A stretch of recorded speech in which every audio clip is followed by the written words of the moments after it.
everyone. Y'all, I missed you guys so much. I did. Because we didn't have short rest this weekend, so I had to go like a whole extra day without streaming, and that just made me so sad. But hello guys, missed you. Welcome back to Fate's End, a homebrew Dungeons and Dragons game driven by fate. I will be your tail weaver for the evening. Can everyone hear me out there? Those beautiful people. Those beautiful people, yes. Remember, I don't know if you guys can see, but remember, once we reach 500 followers, we are going to let you all help on the theme of our next charity live stream one-shot. We are so excited about that. And of course, we're going to be voting on tons of different things. Labyrinth, which I know that Deanna, that's Deanna's pick. She definitely wants Labyrinth. We've got an idea to do a Regency charity live stream, Star Wars. We got a whole list that we'll let you guys vote on. We're very excited about that. Two, we want to shout out, of course, Tabletop Audio. Tabletopaudio.com for the ambiance and the music in tonight's episode. All of this audio is amazing, completely free to use in your own games, but please consider supporting Tim on Patreon so he can continue to make amazing sound sets like those. We currently support him, and we encourage you to do so as well. I'm going to put a link to that in chat for everyone. Again, free to use. It's TA. I'm a doof. There we go. All free for you to use in your own game if you like, and just beautiful, beautiful music. Shout out to Wanderlily Dice, one of our partners. They create handmade artisan dice from start to finish. Their dice are sharp edge, sanded, polished, and inked by hand. Each die is perfectly unique and one of a kind. If you'd like to grab one of their sets right now, make sure to use our exclusive partner code. You can get an Lyre 10 and save 10% off your purchase. I'm so excited about this. Guys, I don't know if you know this, but it's February 1st, which means it's our monthly 9 Realms Gaming giveaway. It also means that it's February, the month of love, and sweet little cherubs flying their plump little bums throughout the evening sky to pierce the hearts of mortals below. But what's more eternal and long-lasting than love? That's right, soap operas. So tonight, on behalf of 9 Realms Gaming, we present the most exciting installment of what we're calling General Tavern. Samantha swirls the champagne in her glass. Her eyes reddened. The thrums of heartbreak washed over her like a romantic bubble bath gone cold. Love is a fickle mistress. I was a fool to believe they care for me. I see it now. The amnesia is gone, and with it, all the lies. Just as Samantha downs her drink, the door bursts open, and who could it be but Greenlee Bladeson? Chest pounding out of breath, his muscles flexing. He doesn't have a car because he runs everywhere. Samantha, my love! What do you want, Greenlee? Come to tear my heart asunder once more? No, Samantha, I love you. I've always loved you, don't you see? That wasn't me. That was my evil twin brother, Red Reddington.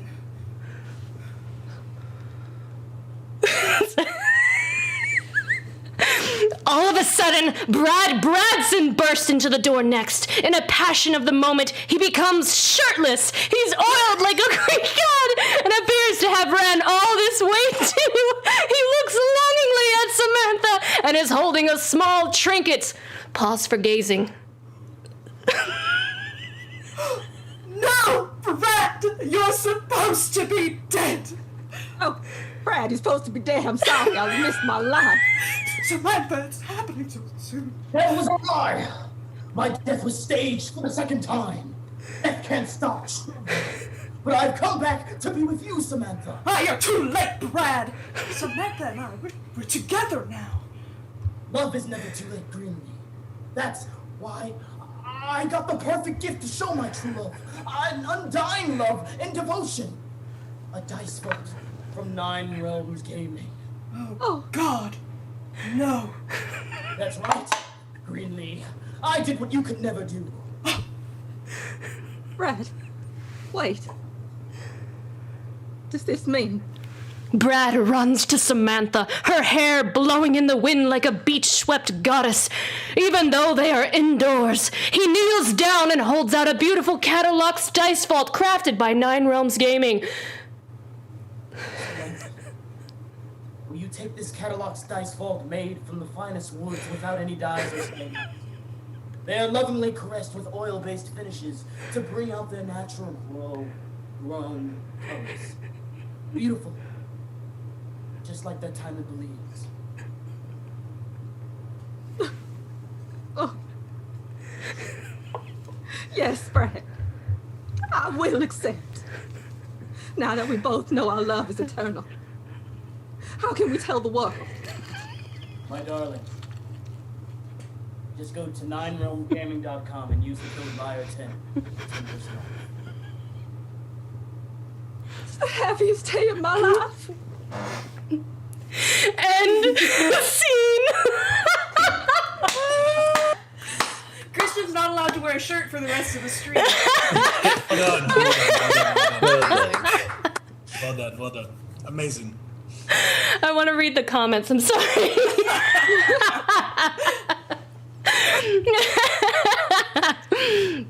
Yes, so thank you, Nine Realms Gaming. We're going to be I'm gonna go ahead and start the giveaway. If you would like to enter, remember you have to follow us on Twitch to enter, and then use the command !loot, and I'm gonna start that now. And it started !loot if you would like to enter. Thank you, Christian. We will reimburse you for your shirt. Let me go back to my announcements. That was the most beautiful thing I've ever seen. Let's see. Okay, our Discord is available to all of our community members. You can access a link to our Discord via the About tab on our Twitch, or use the command Discord in chat. That's !Discord. So come hang with us. Hang out with the cast and crew in our humble little goofy community. Please do. So yes, we did our giveaway. Last announcement, if you aren't a subscriber, you will notice today that all of our VODs have gone to subscriber only. Again, we want to add more value to those who are supporting us via Twitch subscription. So for non-subscribers, you can still watch our show. You just go to our YouTube 1 week after its live date, and it will be on our YouTube there. So you make sure to follow us on YouTube. And I'll let Daniel put the command in chat for us for that. I think that's it. That being said, the time has come. Let's draw our cards for tonight's episode of Fate's End.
All right. I'm sorry. I was just telling the cast, like, I was laughing so hard that, like, my throat's just, like, I inhaled some of my drink a little bit. All right. Recap from last episode. Luden was followed by Tenrogs and kept under tight surveillance for his comments. The group had a little training session where we learned what everyone was capable of. Urimir had a moment with Muddy, who wore a similar necklace around his neck that Urimir's father wore, but the symbol was different. Urimir then began to ask questions about the necklace, and Muddy's demeanor immediately changed, and he kind of got closed off, giving him short answers, wanting to avoid the topic. With the map Briel had created, the group made their way through the grotto thicket, down below through the twisting tunnels. The group found the door that Briel had mentioned. As Prayaria read more of the ancient words written on the wall, the mirror built into the door glowed before her. She saw shades of what could only be assumed as her ancestors from within the mirror. I'm sorry, guys. At Prayaria's touch, the mirror split, and another alcove within the door appeared. A puzzle of shapes. You all had the chance to solve this puzzle, as a bet was made in our Twitch chat. Would the group solve the puzzle in less than 10 minutes or more? Challenge accepted. The party was indeed able to solve the puzzle in less than 10 minutes by no other than Luden. Gun hands. Puzzle solved, the door became ethereal, allowing you all to walk inside.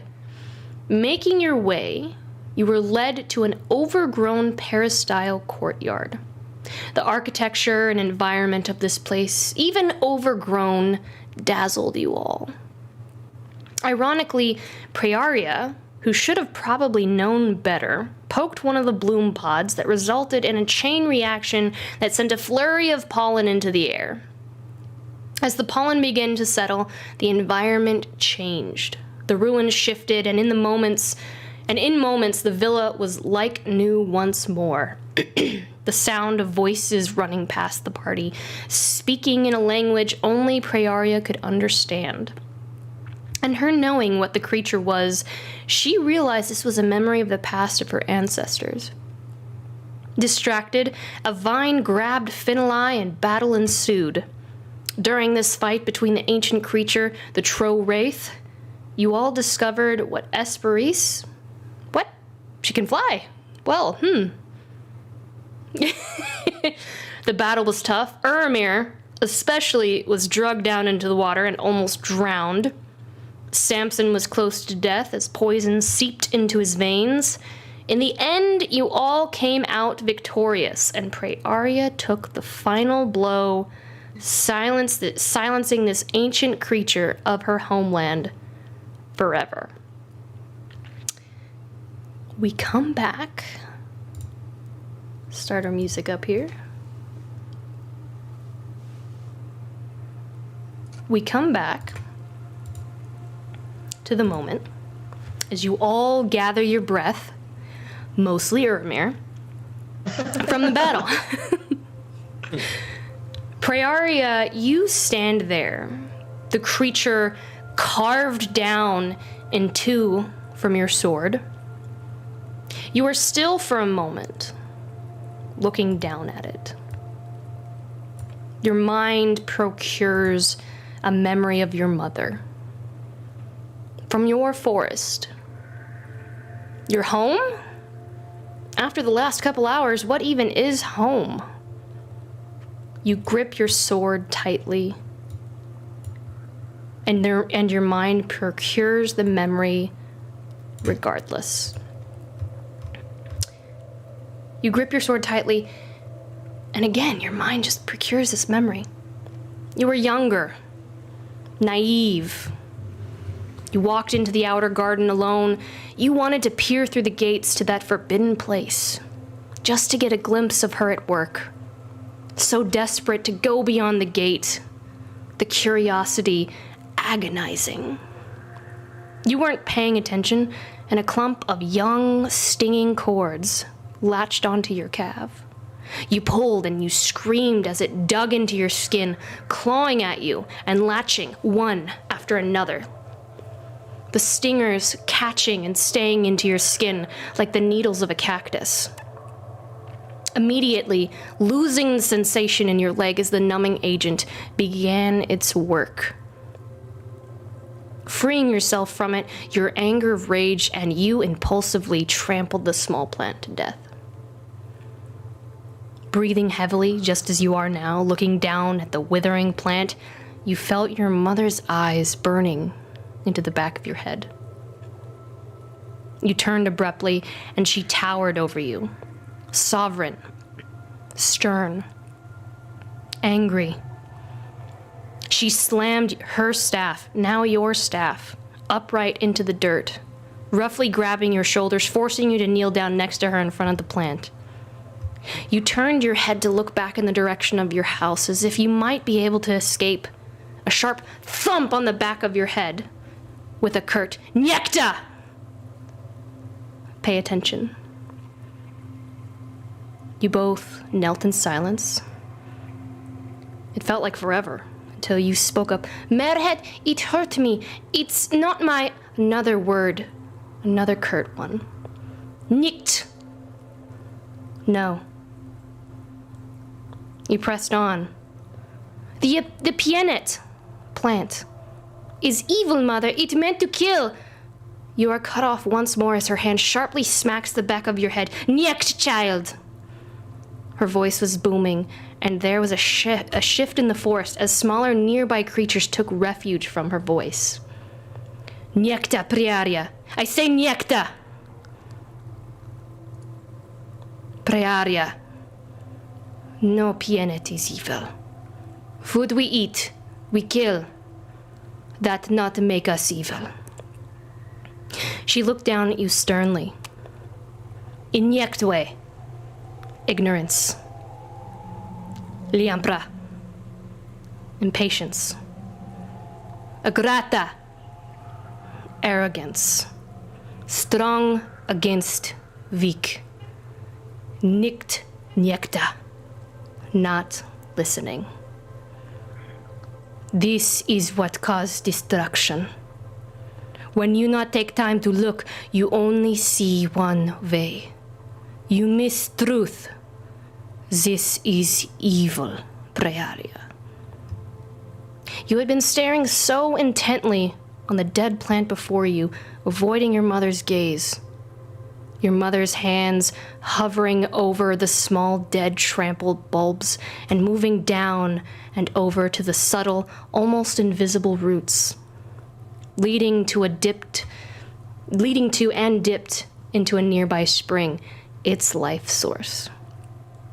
Your mother digs a little and pulls up to the roots on the pathway. The roots are choked and flattened. Some of them are severed. You realized it didn't attack to kill you.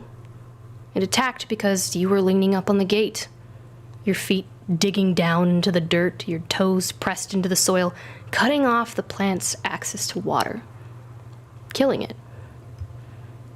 She placed the remains of the plant in your hands, the stern look burning into you. Ladras. Learn. You take. Now you must give. Prayaria, what did you give?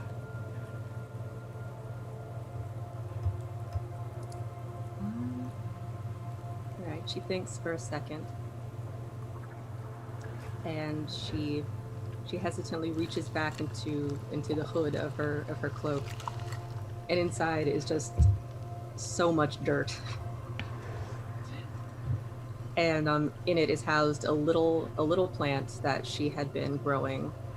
She had wanted to show her mother. She thought that she would be proud. And she gently scoops out a little pink mushroom. And she hands it to her mother.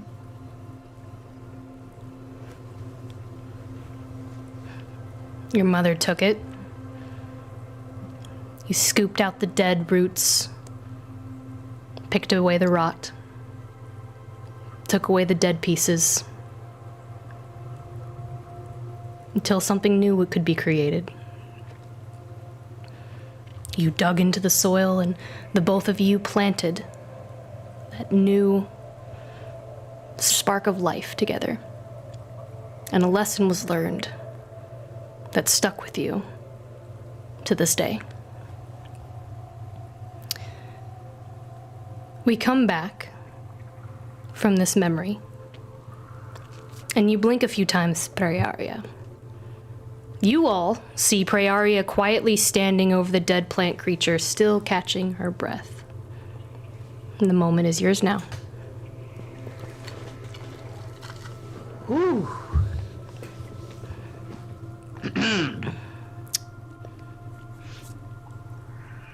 So, nobody touch anything.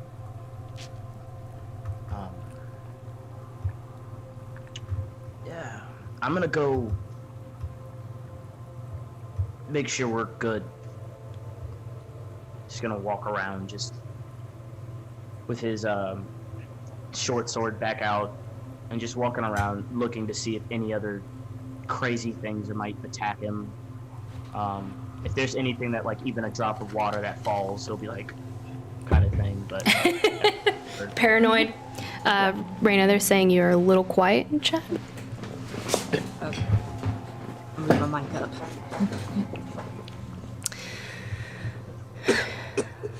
Urimir coughs out the last drops of water. And he stands up.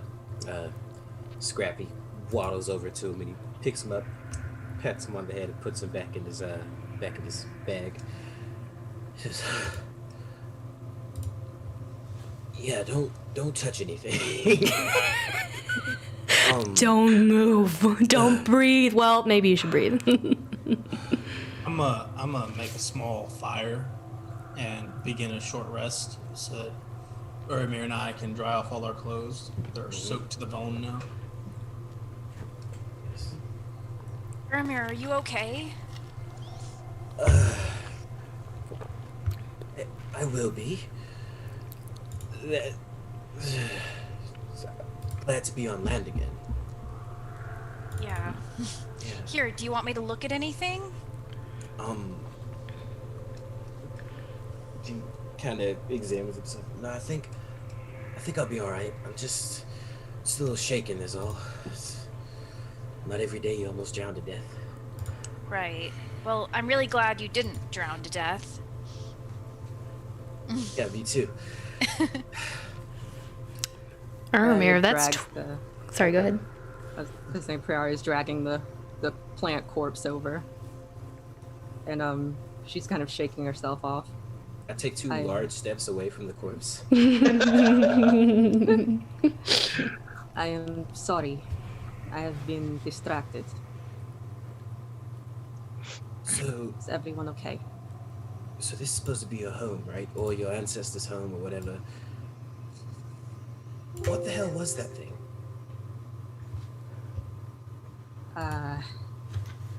Well, we know it as a trove. It is very, very dangerous plant, but I have never known it to be so big. Back home they are much smaller. I wonder what else is not as I remember. So you grew up around all these murderous plants. Back where you call home? In some ways. Kinds of them, yes.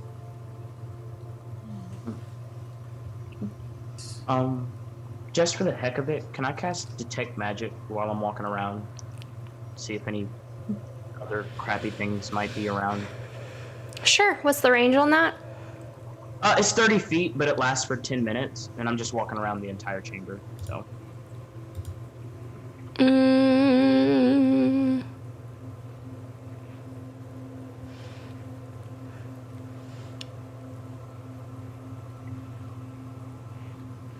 I would say you detect some magical presence is coming from the corpse of the Trove.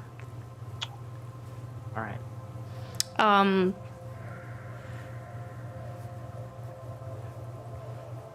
I'm so bad. I'm always so bad at this. Maybe abjuration. I mean, like it's. Oh no, I don't need class or anything. I just Okay. wanted to make sure that there's. Is something gonna blow up eminently? No. If there is other things that look like that in the room, I just want to be aware of it. Like I'm just walking around the room to make sure that that was probably the only one. It's not more like looting or anything like that. It's just like if I don't sense any more things of that nature or something that seems like it might come after us, then I'll drop the spell and go back and chill with everybody. But right now, it's Luden's still very much on high alert with everything. Perimeter search. Yeah. Should nothing else trying to kill us. So. Reese takes a moment. She kind of dips behind a wall while everyone's setting stuff up. She comes out just a moment later, spotlessly clean, not at all wet, nothing out of the ordinary. She looks exactly like she did when you first met her, and then she's just gonna quietly sit with the group. Meanwhile, me and Samson are over here wringing our clothes out. I'm very. I'll lift a hand hesitantly, like the way that you've seen me do to Luden a million times, just in that Hoover position. And So I've turned the master volume up and I've turned myself down a little bit. I hope everyone can hear fine. Let me know in chat if that's better. Just everyone just go yay! Yay! Hey. How's it sound? I'm raising my hand and in the position to do it and giving you a look to see if that's something that you. Oh, yes, if you wouldn't mind. Yes, of course. I'll try to copy what she's doing now that I have a new cantrip and also do the Hoover thing. Like I picked that up.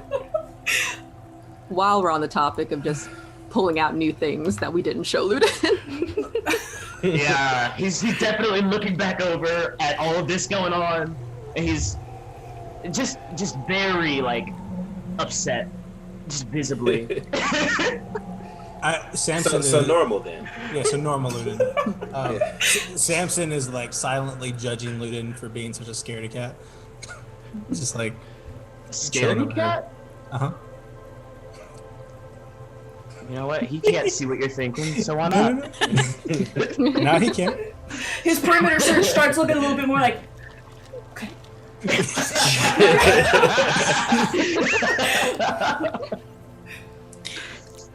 So, Prey, what do we do with this big plant? Can we do anything with it? Don't touch it. Just don't touch it. But what? I Oh, mean, it's it's fine already now. dead. Yeah. Yeah, he's gonna keep walking. We didn't even almost drown.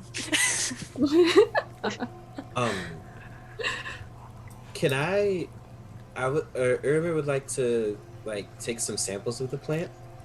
Yeah, you can loot it. Oh yeah, Yeah, Prey's cutting it let's do open. Harvest it and If stuff. there's any- Harvesting parts. I want to find like a poison sac on it and take some of the poison out of it.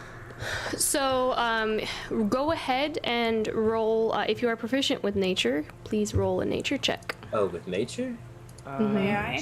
I wanna just asked assist someone who Bunny. is more who is more adept at this. We can help, can't we? Oh wait. No, Spree? nature's intelligence. I can totally do that. Oh, okay.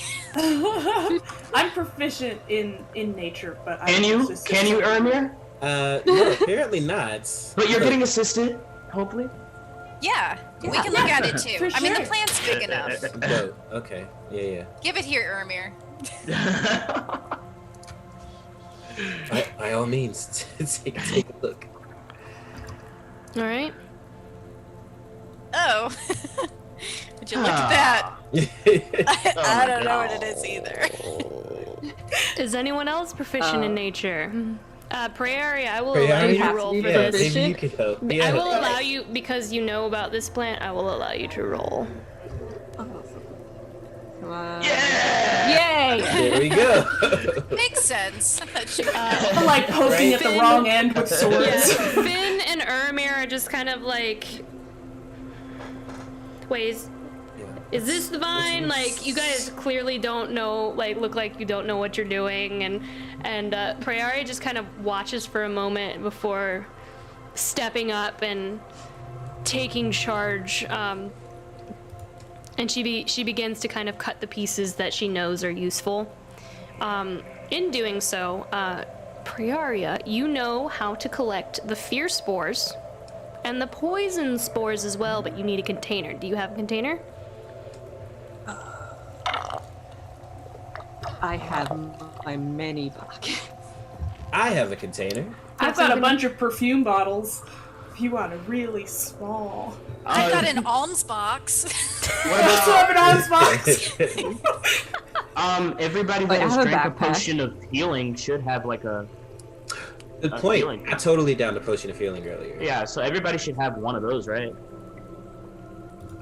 I have a full bottle, but we I have have a some backpack. Okay. What other... Just She opens the zipper on the top of her Backpack, backpack and just pours. It's just a backpack full of poison. Full of poison. So what are we putting them in? I'll hand her one of my empty vials of a healing potion. Yeah. Is it... Okay, is this like liquid? like how She big said are one the of my drugs? spores. They're spores, but you need a container. But Okay. Is the poison liquid? No, it's just like it's like a powdery substance. Oh, okay. Well, somebody can empty out their water skin and we can get another one. Well, what if we need to refill the water skin? We have good berries. We'll get another one. All right. Alright, cool. I'll use my water skin. There you go. Okay. I'm gonna go ahead and move those into your inventory, Prayaria. No. Sweet. You know that these ingredients can be carefully crafted with a poisoner's gift or herbalism to make a throwable vial. That kind of works similar to alchemist fire, but poison and fear, essentially. Nice. We should coat one of my arrows in that. Why is this not going over to your inventory, Missy? Oop, I did not mean to do that. I'm Oh, sorry, my pockets are still full of frogs. I see that it's putting way too much in here now. I just put like 8 vials of fear spores into your... Yay! We could keep those. I mean, it was a 1,000-year-old plant. Yeah, we probably got more than There we just go. one, right? No, you have one container full. So a container includes like 8 uses, 9 uses. Yeah. You also She's just find, taking a drink. All right. you also Anyways. find a squirming vine. It acts as a druidic focus and will allow you to cast Entangle without using a spell slot once. Oh. But you get 2 of them, so Sweet. you One's harvest for that as Greg, well. Anyone One's like a for fun Amber. A little huggy friend. Oh, Samson. How about our managers get that? Our field managers, so like Hesperis and Ben, since I they're don't- not gonna probably be the closest people in battle. The entanglement thing? Yeah, I don't know how to deal with the vine. I guess Samson could teach me, because Oh. I might accidentally throw it and, like, lose it. I could try. Here. Never mind. Don't. Never mind. No, that's what we do anyway. You're still Okay, they're going in the backpack. We'll figure it out. In the bag it goes. The last thing you find, you've never seen this much enough to create it, but you also find dread blooms. These are young buds from an ancient trove. You kind of like pick them up, and the pods are still very warm to the touch and vibrant with a very subtle purple glow as you kind of cut it off. You know that you've seen your mother craft a wicked deadly poison known as midnight tears from this.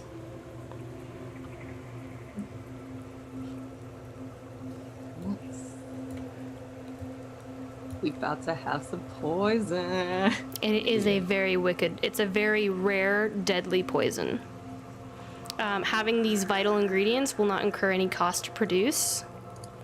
It will take 14 weeks to make because it is legit. I'm starting on that the second we get back. Yeah, progress can easily be tracked with a downtime goal. We can put that in there, and then just attach to your character sheet and just mark it like I spent 8 hours on this in the background.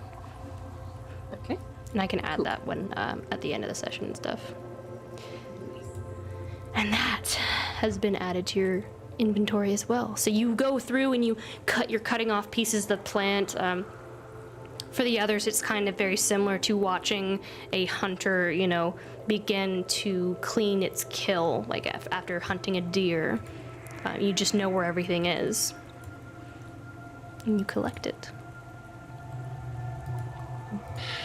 You all see the rest of the villa, of course, that is yet to be explored. There are 3 other rooms that kind of go off along the sides of the peristyle. You see the villa entrance up ahead, the part of it that's partially submerged, and you'll have to swim through to get to the other side. And then if there's anything else in this ancient garden area that we are in now, you are welcome to do that as well. I think there was mention of the plant on the ceiling, in case anyone forgot about that. There was mention of that. Prayaria, is there, I am not familiar with this sort of plant. Does it have, I suppose the little seed pods, is it replantable? Is it something you would want to take with you? Aye, if we can. Yes. Why would we want to take one with us? I'm with Urimir on this one, for once. She means the one on the ceiling, right? No, I was talking about the one that you were ripping apart, but that ceiling is never mind. lovely also. Well, Can we reach that one? Maybe we can get that one too. Samson can fly. So can Hesperis, apparently. Oh Yeah, yeah. what about all that, Hesperis? That's a good show and tell. Do we want, shall I go and get it? Yeah. I guess please. Yeah, go get it. Wait, what happened to don't touch anything? This one is fine. Are you sure? Mostly. I find the nearest wall and hide behind. Luden pulls out an arrow and aims it at the flower, just preemptively, just in case. Prayaria, do you think that will intimidate the moss? Or She's gonna go ahead and just Nope. lower the bow. Nope. Lower the bow. No. If it is gonna attack us, do you want the first move to be us hurting it and therefore being a threat to it? Hey, we tried being civil. This one did nothing. Exactly, and I've done nothing yet. Budget on this one. Well, we see. Well, Hesperis, I'll keep my arms open, so in case you fall, I'll be down here to catch you. very kind. I appreciate that very much. Just a moment. Hesperis, it takes a second. Like, she's just sitting there kicking at dirt on the side of the lake for a while. She looks like she's concentrating really hard. And eventually, unfolding from her back again, are those silvery gold transparent shapes. And she's like just staring at the back wall, and she's gonna hover up there. Go check out that moss. You fly up to it. Getting closer, it almost kind of looks like fish eggs. It's not really a flower. Whitish blue and transparent. They look very sphere oval shapeish. Again, very similar to fish eggs, but more like teardrops. I'm going to speak to the plant very quietly. Do you have speak with plants? No, I'm just gonna talk to the plant. Oh, okay. Okay. I'm gonna use. Is that a spell? I'm gonna use my non-elvish, non-common language and speak quietly to the plant. Just asking permission, just saying, if you don't mind, this is going to turn out well, I promise, okay? I want to safely transport it and not kill it by ripping it up somehow. So it's kind of like right now it kind of looks like how Spanish moss looks when it's just kind of like hanging sadly off the tree, off like a tree branch and stuff. And if you remember, like the way this plant works, every time you speak, like the sound vibrations make it light up, and whenever you spoke to it, with every sound you make, the higher pitches and the lower pitches changed the light and the vibrancy, although it's still very low and dim. Nothing like what you saw before, where it covered the entire ceiling in that illusion. I want to just try to take any sort of, if I could, I don't know anything about plants or moss or anything, but Hesperis does, so I want to carefully extract it in such a way, like just a small area that it can be replanted, like an armful of it. Make a sleight of hand check. Not a nature check? Not a nature check? I'm so bad at sleight of hand. Okay. 11! That'll work. Yeah. Okay. Yeah. So you just kind of like shift your hand up underneath the root, and just kind of like cradle it, and instead of it hanging off each side of this root, it's now hanging off of your arm and hands. As you kind of touch it, there's a residue that kind of like comes off onto your skin, and it feels very cold to the touch, kind of like hand sanitizer when the air hits it, but much colder, like Arctic spring water. That's kind of absorbed very quickly into the skin.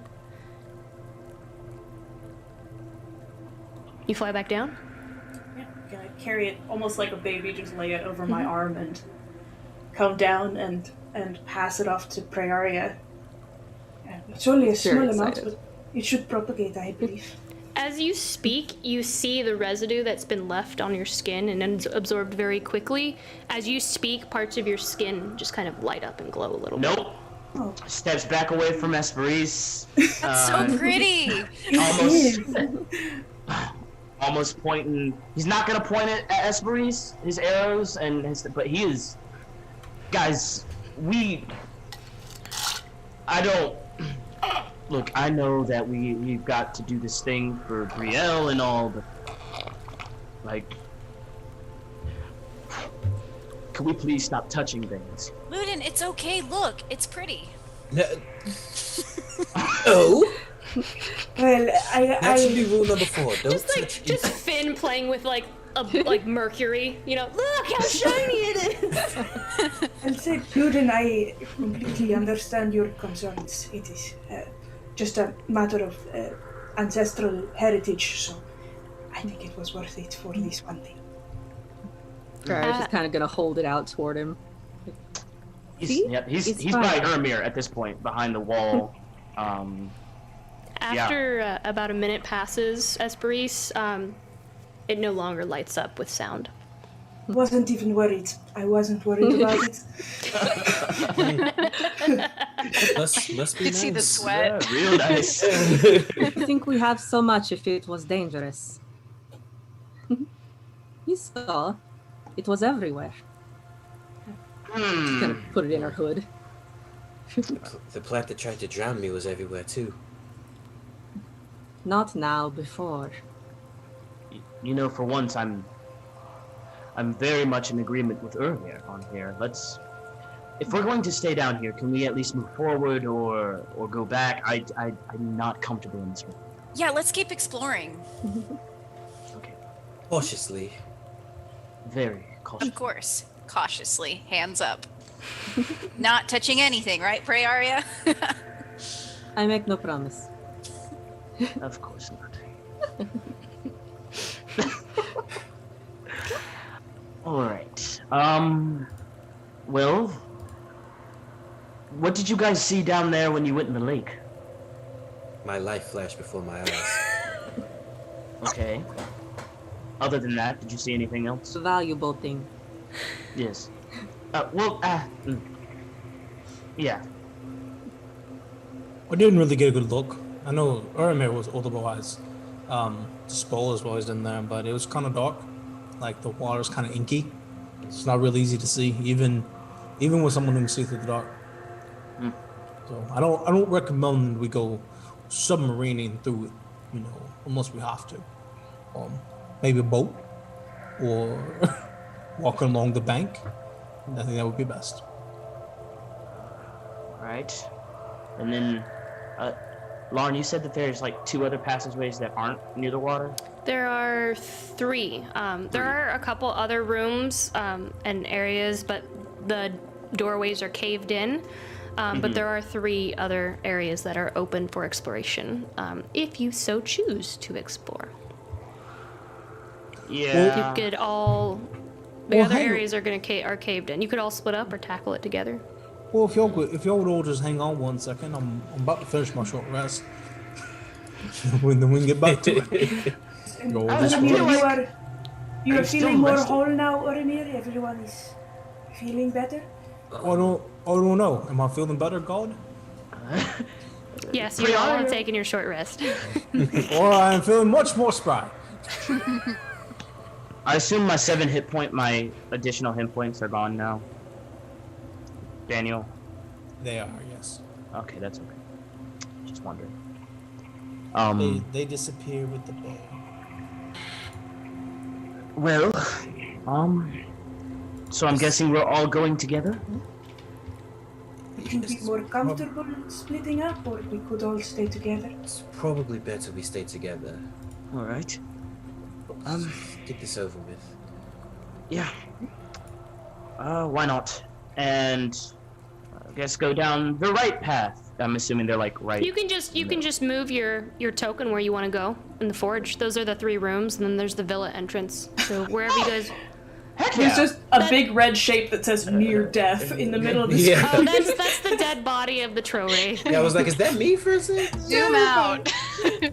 Got you. Okay, well, I'm gonna stand next to Prayaria this time, and then I'm gonna go ahead and spin that second spell, the second time, and I'm gonna detect magic while we're walking.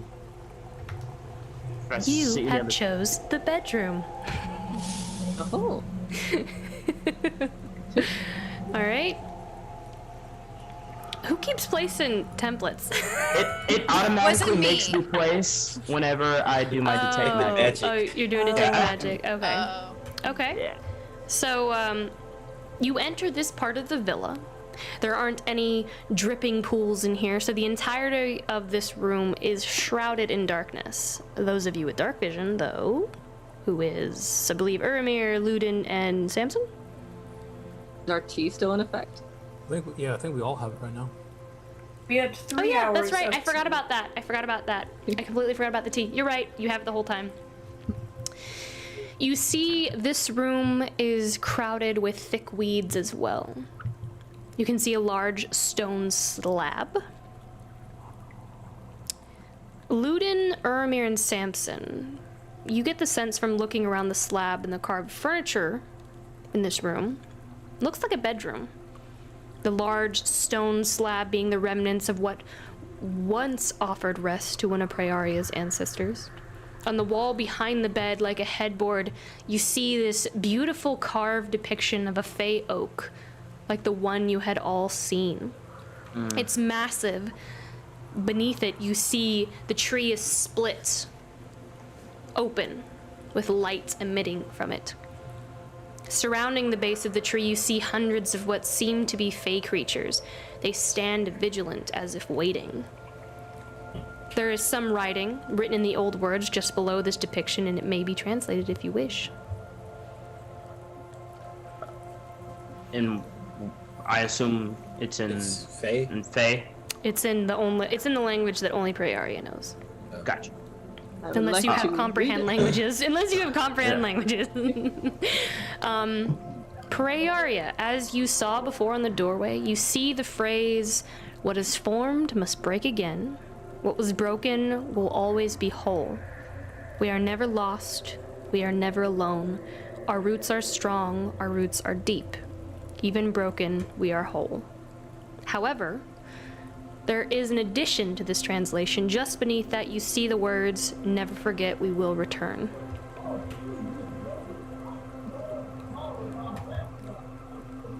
Alright, she's gonna translate that for everyone in the room. 'Cause And there's more to see. I can tell you what else is in the room when you are done reacting if you like. I just, as a quick clarification, the tree, does it look like it's glowing from within? Is it split open in some way in the illustration? It's like a portal. Okay. Like a glowing light coming from within. Is there any magic in here?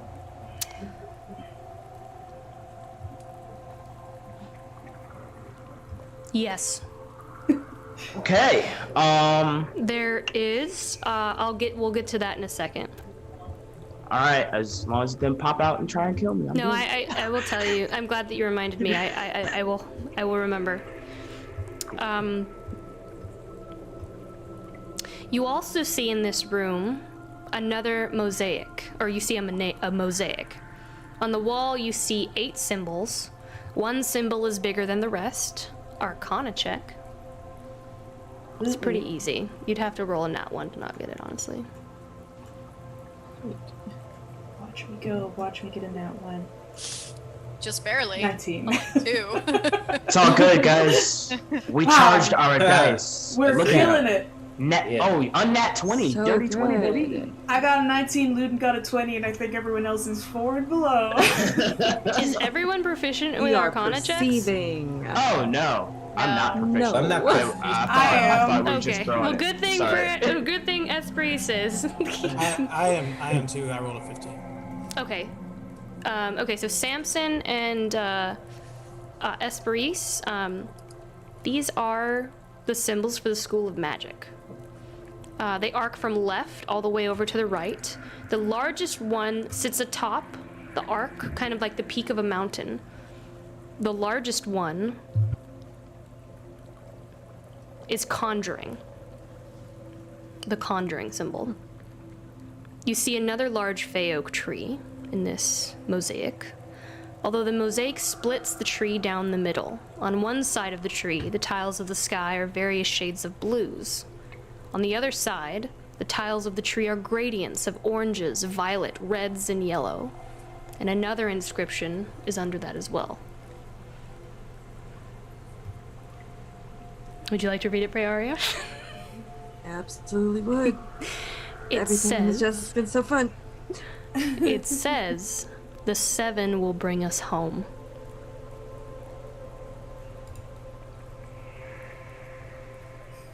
Not ominous at all. Not even relevant to what Do you we're read doing. it out loud? What's it say, Prayaria? Yeah, what's it say, Prayaria? It's tacos are on Tuesday. What's a taco? We're just gonna tell him. It's an ancient Firbolg food. Ah, I see. But no, she's gonna tell him that the 7 will bring us home is what it says. Oh. She is deeply troubled by this. Let's I go mean- tacos. Oh, great. That makes sense because you're here and we wouldn't be here unless, the 7. Right? I guess that's one interpretation of the 7 will bring us home. I guess. I don't think it's happened yet. No. I think something's coming again. It's already here, isn't it?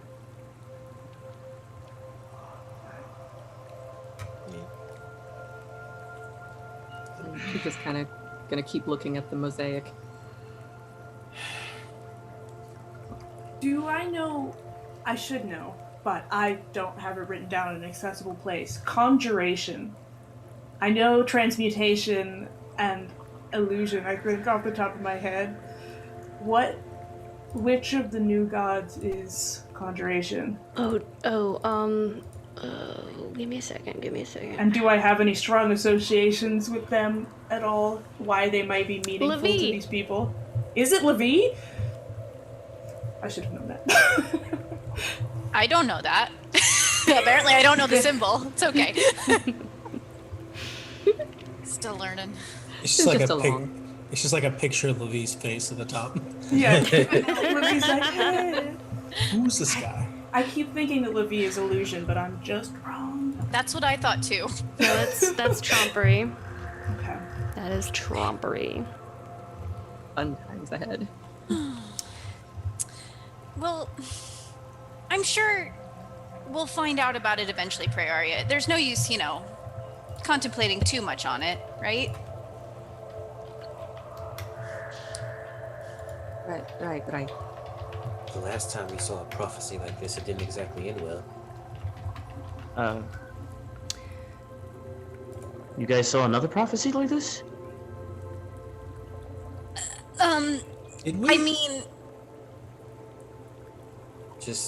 I mean, it's a good thing if they're coming home, though, right, Prayaria? I don't know. I don't think we've ever seen anything like this. Well, yeah. Okay. I'm gonna go look around. Luden, Yeah. your detect magic does pick up evocation magic.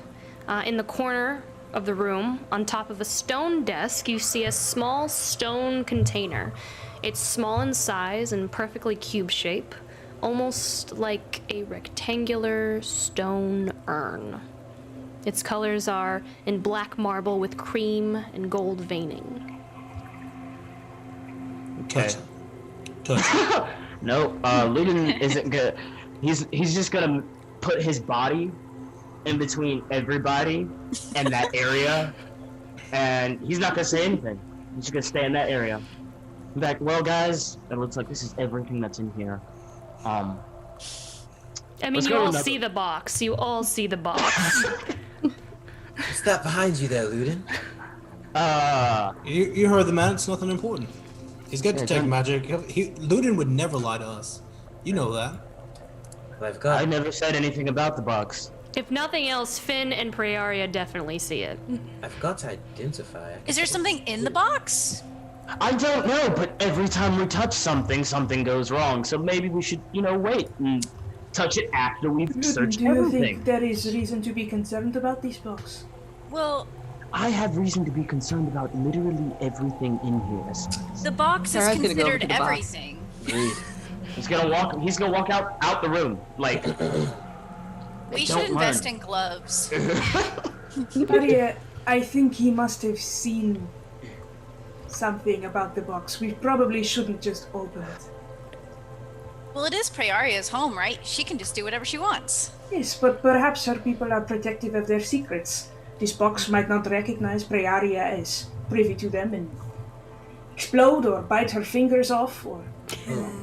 That's true. Wait. None of us have to risk our fingers. I'll send Scrappy to take a look at it. Would I'm a Scrappy follow. be okay? I'm gonna follow Luden out of the room. I'm Okay. gonna go to the ancient garden. I can't. But I will take Scrappy and set him on the stone table next to the box, and then step a healthy 30 feet away from everything, just in case. And I will order him to open the box. Scrappy just hobbles over to it. He puts his hands around on it, pull, it's locked. Aw, that's anticlimactic. It's great. That's what it is. It means Cool. it's protecting something. That's what it means. Prayara, use sleight of hand. Yeah, she's just gonna go pick it up. I'm going to very gently, like a mom who's teaching their kid to drive, just kind of push Finalai back so that he's also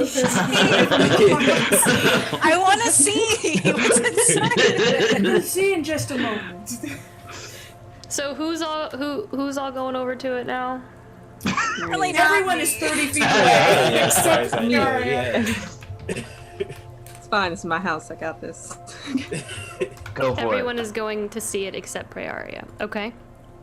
Except Prayaria? Except for you? And everyone Wait, is no. 30 feet away. Yes. Okay. Everyone is blue. Wait. Prayaria is the only one going up there. Yes. Yeah. Okay. All right. So I'm examining the box. What do I see? Just a box. It's You locked. see ticking numbers. You see a little hole where things go to unlock boxes. We need to find Oh, a key. nifty. Can I do an investigation check? Oh my god, Finn, why? Hey, Samson, do you think we should go back in there? You, sure. Make an investigation check. No, I don't. Lauren. Yeah, I think they're all gonna just die. A box, guys. 7. Sure don't find anything. You find a nice rock, though. Good for skipping stones. I put that rock in my bag because I have a sling. Samson, I'm just gonna take the box with me. Okay? do you You're just want gonna to try take the another? box?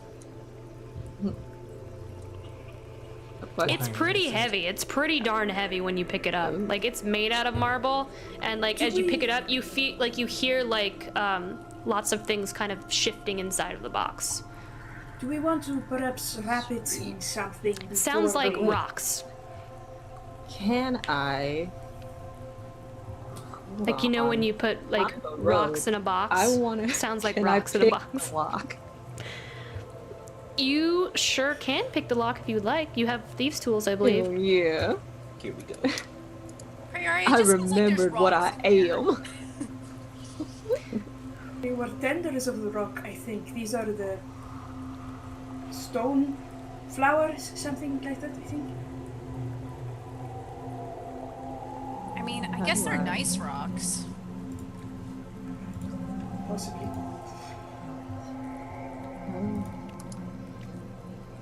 How do I do the thing? I believe because you have proficient. I think you roll and then you add your proficiency modifier. I believe, Daniel, right? Or is it just sleight of hand? It's usually just sleight of hand. Okay. Well, unless you're expertise, then you get double prof. I don't think she's an expert. I don't think she is. I am an expert in sleight of hand. You are? Well, there you Yes. go. So there you go.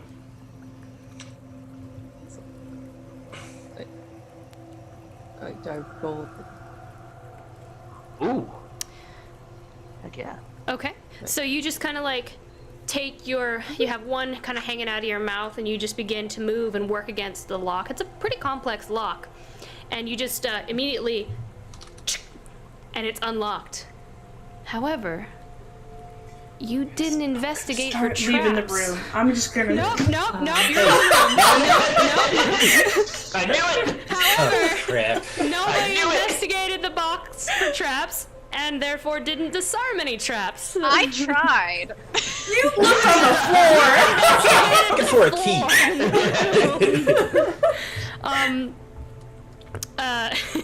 You do unlock it. As you open the chest, 3 chromatic orbs that look like a sunset going from orange to red and purple fly out and is going to target who's in the room? Prayaria? Me and Finn? Hesperis. Urimir is still here because he Urimir's didn't still in the leave. room. We're going to roll to see if it targets Urimir Scrappy's or not. also here if you want to target Scrappy. Yeah, Scrappy's there too, so Oh. eat one of them. 1 for Hesperis, 2 for Urimir, There you go. 3 for Scrappy. Woo! Dodge. Let's see. And a 4. And 4, so roll again. Because we only have a d4. Well, if they're not going to even attempt to hit Finn So and Prayaria. So 1, I believe that was... No, I think they're definitely gonna hit Finn and Yeah. Prayaria. So, Yeah, one was me. so Prayaria, Finn, and Hesperis. Urimir has been taking... Oh, I dive out of the room. My reflexes are very As soon as I see those oars come by, I'm out of there. Yeah, I'll say as soon as I get hit by anything, technically it's not a reaction, but like my wings pop out and I like ram into the ceiling. Panic response. Okay, I rolled damage before I rolled the hit. So give me a second to roll the hit first. Alright. So, Finn. We'll start with Finn first. Finn Okay. does a 15 hit? It's a tie. So probably. So yes, it does hit. Yes. Hesperis does a 17 hit. Oh my god. With shield, it would just barely hit, so yeah, it just hits. And Prayaria... 15? Does a 15 hit as well?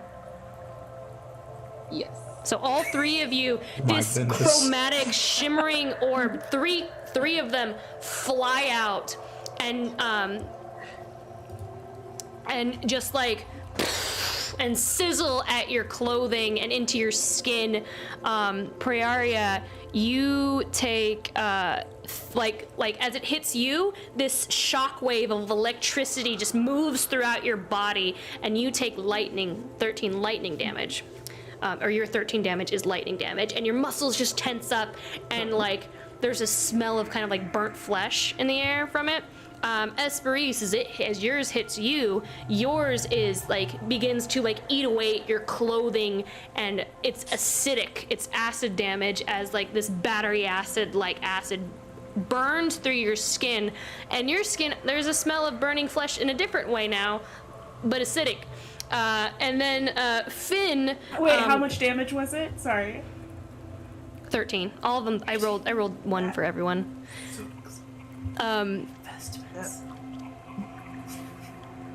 You got good berries. So as all this is happening, can I backtrack to when Samson followed Finn Luden out the hasn't room? been punched yet. Finn hasn't. Hold on. Finn Oh, okay. hasn't been punched Let yet. Hold Finn on. be burned. Yeah, sounds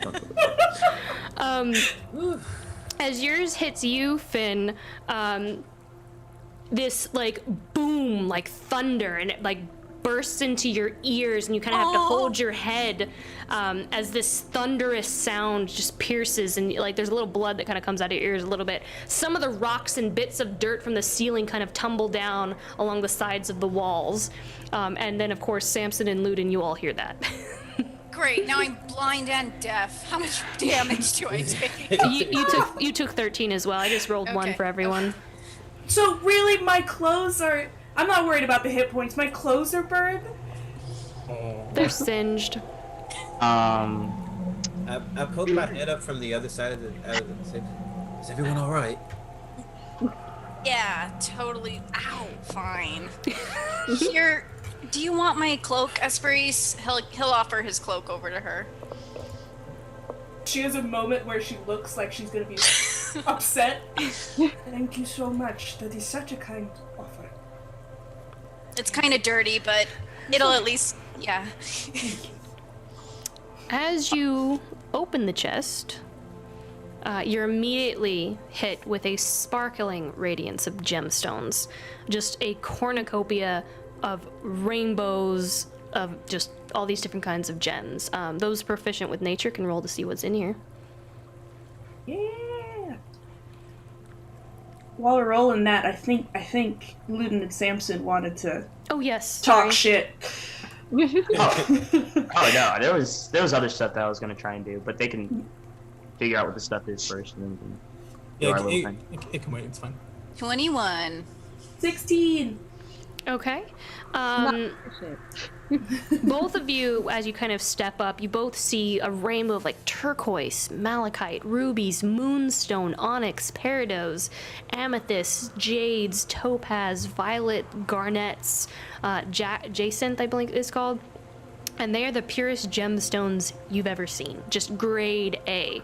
Finn, you notice one beautiful diamond among the pile, and you almost miss it, but notice that the diamond is a unique shade of green, worth 2,000 gold pieces, for those of you with spell component costs. Wow, And yes, Prayaria, diamonds can be different colors. look at this diamond down here. This is like worth a whole lot of gold. I mean, all of them really are, but this one in particular, it's like worth, I don't know, a couple thousand or something. You want? Hmm? You What? want? You can have. They're yours. You should keep them. They're yours. By right. Stones are stones. They're your people's, aren't they? Your people kept them safe. Obviously, they cared very much about them because, ow. goes out. I am not my people. She's gonna hand the diamond to Finlay. I wonder if Briel will get angry. Well, Briel If only he wants the book, I think. No, she wanted the gemstones too. She said there would be Honestly? gems. Or more Gems in than the enough. book. this could come in handy to us, though, so I think I'll put it away just in case, you know? So he'll put it in his bag. Okay. And then we can take maybe the rest for Briel, then, if you really don't want them, Prayaria. I have no need. Okay, let's just put them in our bag, then. And we'll bring They're them to Briel. beautiful. Even if you are not interested in them in terms of gold, you can have them just because they're beautiful. No, I, Yeah, this amethyst would look really good in your hair. He's gonna try and put it in her braid. she's just gonna kind of gently put it back in the box. They're not for me. Okay. All right. What is Samson and Luden doing as they wrap up the bedroom? So I was gonna look over at Samson, and I was just gonna straight up and ask, like, hey, do you want to check the other rooms? This detect magic isn't gonna last very long. I'm sure you know that, and they're gonna die. So I'd rather find the magical aspects of whatever we're not supposed to touch before the rest of the group knows, and then maybe we can approach it in a safe manner. Wait, Luden, why do you think they're gonna die? There was magic coming from the box, Samson. Did you tell everyone, or did you just leave? I said don't touch it. There's things coming from it. Hesperis kind of pointed out from it. So, yeah. Interesting. So are you coming or not? Oh, no, we're not. We can't go to another rooms yet. We have to wait for Prayaria. Why? Well, this is Prayaria's house. Okay. That means absolutely nothing when it comes to my safety. Luden, Yes, Samson? your cowardice is unbecoming. If you plan to wear the Silver Sparrow, you must have some gumption about you. So we're gonna wait for Prayaria. Samson? What do you know about being a sparrowhawk? I know that they're supposed to be brave. Okay. And he's just gonna go ahead and start walking into the other room. I don't have Luden, time for this. Luden, that's not very nice. What are you doing? You coming? And he's gonna keep walking. Oof. Oof. I cast Synaptic Static. Do you really? Yes. Make a con save. Let's see. Alright. Okay, here we go. Yeah, here we Good go. times. So this is happening. 18. Dang it, it works. Yeah. Do I feel anything? You definitely heard me do something. It doesn't do anything. Like, you don't get any damage or anything like that. You just, if it works, you trip. You just trip and fall. He's gonna keep walking. Like, Luden, doesn't why? have time. You do have time. Tick tock! My spell's running out! And then, he's And gonna then you walk hear from the room. And I give Luden the worst look in the world, and then I turn back around and run into where all the death has happened. There you go. Everyone has died. Good news, Samson, we opened the box. Did we? I tap Finn on the shoulder. I tap Finn on the shoulder and cast Cure Wounds. Oh, thanks. Good job! Well done! What is Luden? He's off being an ass. So normal then. So normal, Luden, yeah. Of far. He'll be back. I'm sure he's fine. He's being very careful right now. He should not be alone. He wanted to be. I tried to wait for a second. Couldn't wait 30 or a minute. Apparently he has better things to do. Maybe he's just really excited to see the other rooms. He could be. I think he is a little concerned at how quickly we move and touch and experience things. I do not think he is handling it well, but perhaps we can be more judicious so that everyone feels comfortable. Okay. It's Fine. But we should find. Yes, we should. Prayaria, before we got attacked by that plant, as we're walking out, he'll ask her this. Did you hear what they were saying during that illusion? What were they saying? Oh.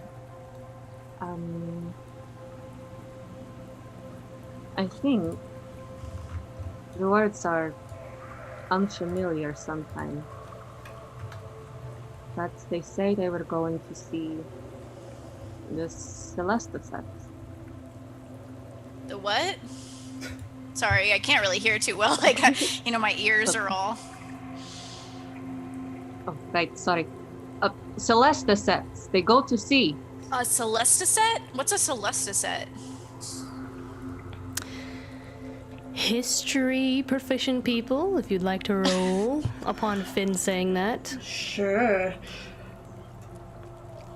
I would like to roll. 19 again. Ooh. Oh, whoa! Solid. Natural 19, so 25. Both of you, the Celesta set is the name of the group, the party, that Cassius was a part of. There were 7 party members, and he was one of them, as well as Risen Emberfly and a few other individuals. But you know that Celesti, it means stars, and Set means 7.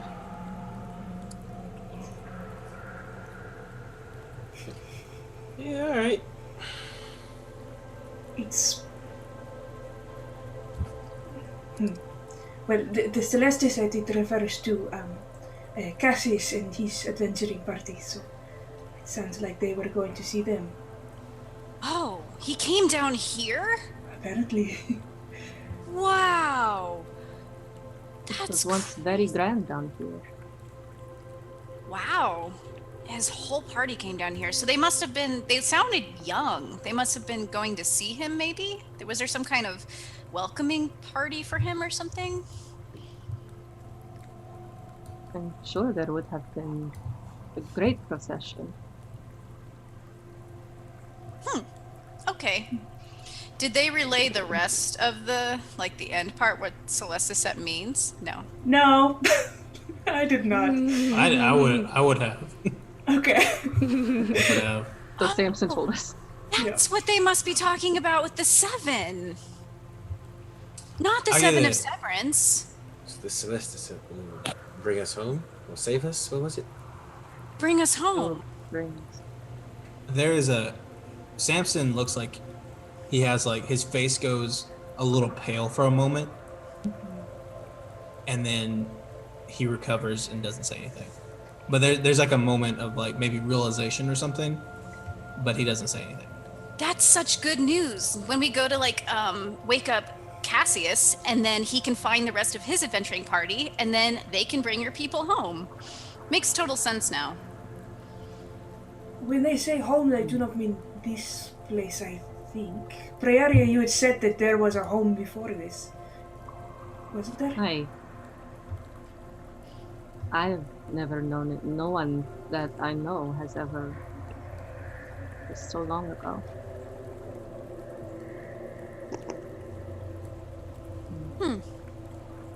Was it... Never mind.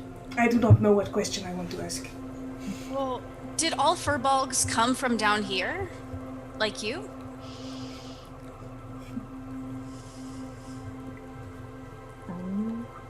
I do believe we are all that we are. Hi. What we are now, we became here. What were you before? I'm gonna find a place to sit down and lean back. I am just watching Samson at this point because I know where his brain's at. We don't remember. Or I never asked.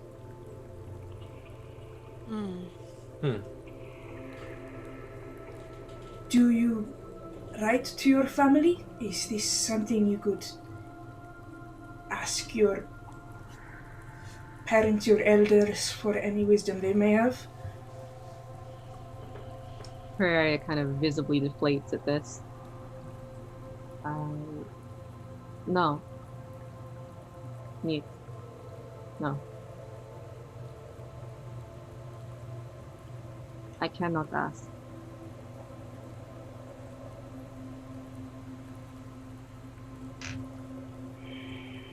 Well, maybe we'll find some more answers in another room. Yeah, we should probably go see if Luden is successful in finding anything. Maybe he found a book, and the book has a map in it that says, "Go here." We could only hope to be so lucky. Luden, while you are in the other room, you do sense two, I want to say two, I think that's it, two sources of magic with your detect magic spell. Okay. One coming from underneath a desk, I believe, or in like a box on the floor, and then the other one coming from a tome. A tome? A tome. Is it in like a shelf? No, it's on a pedestal. Whew. A stone pedestal. Yeah. All right. So, what else is in this room before he even addresses those two things? Okay.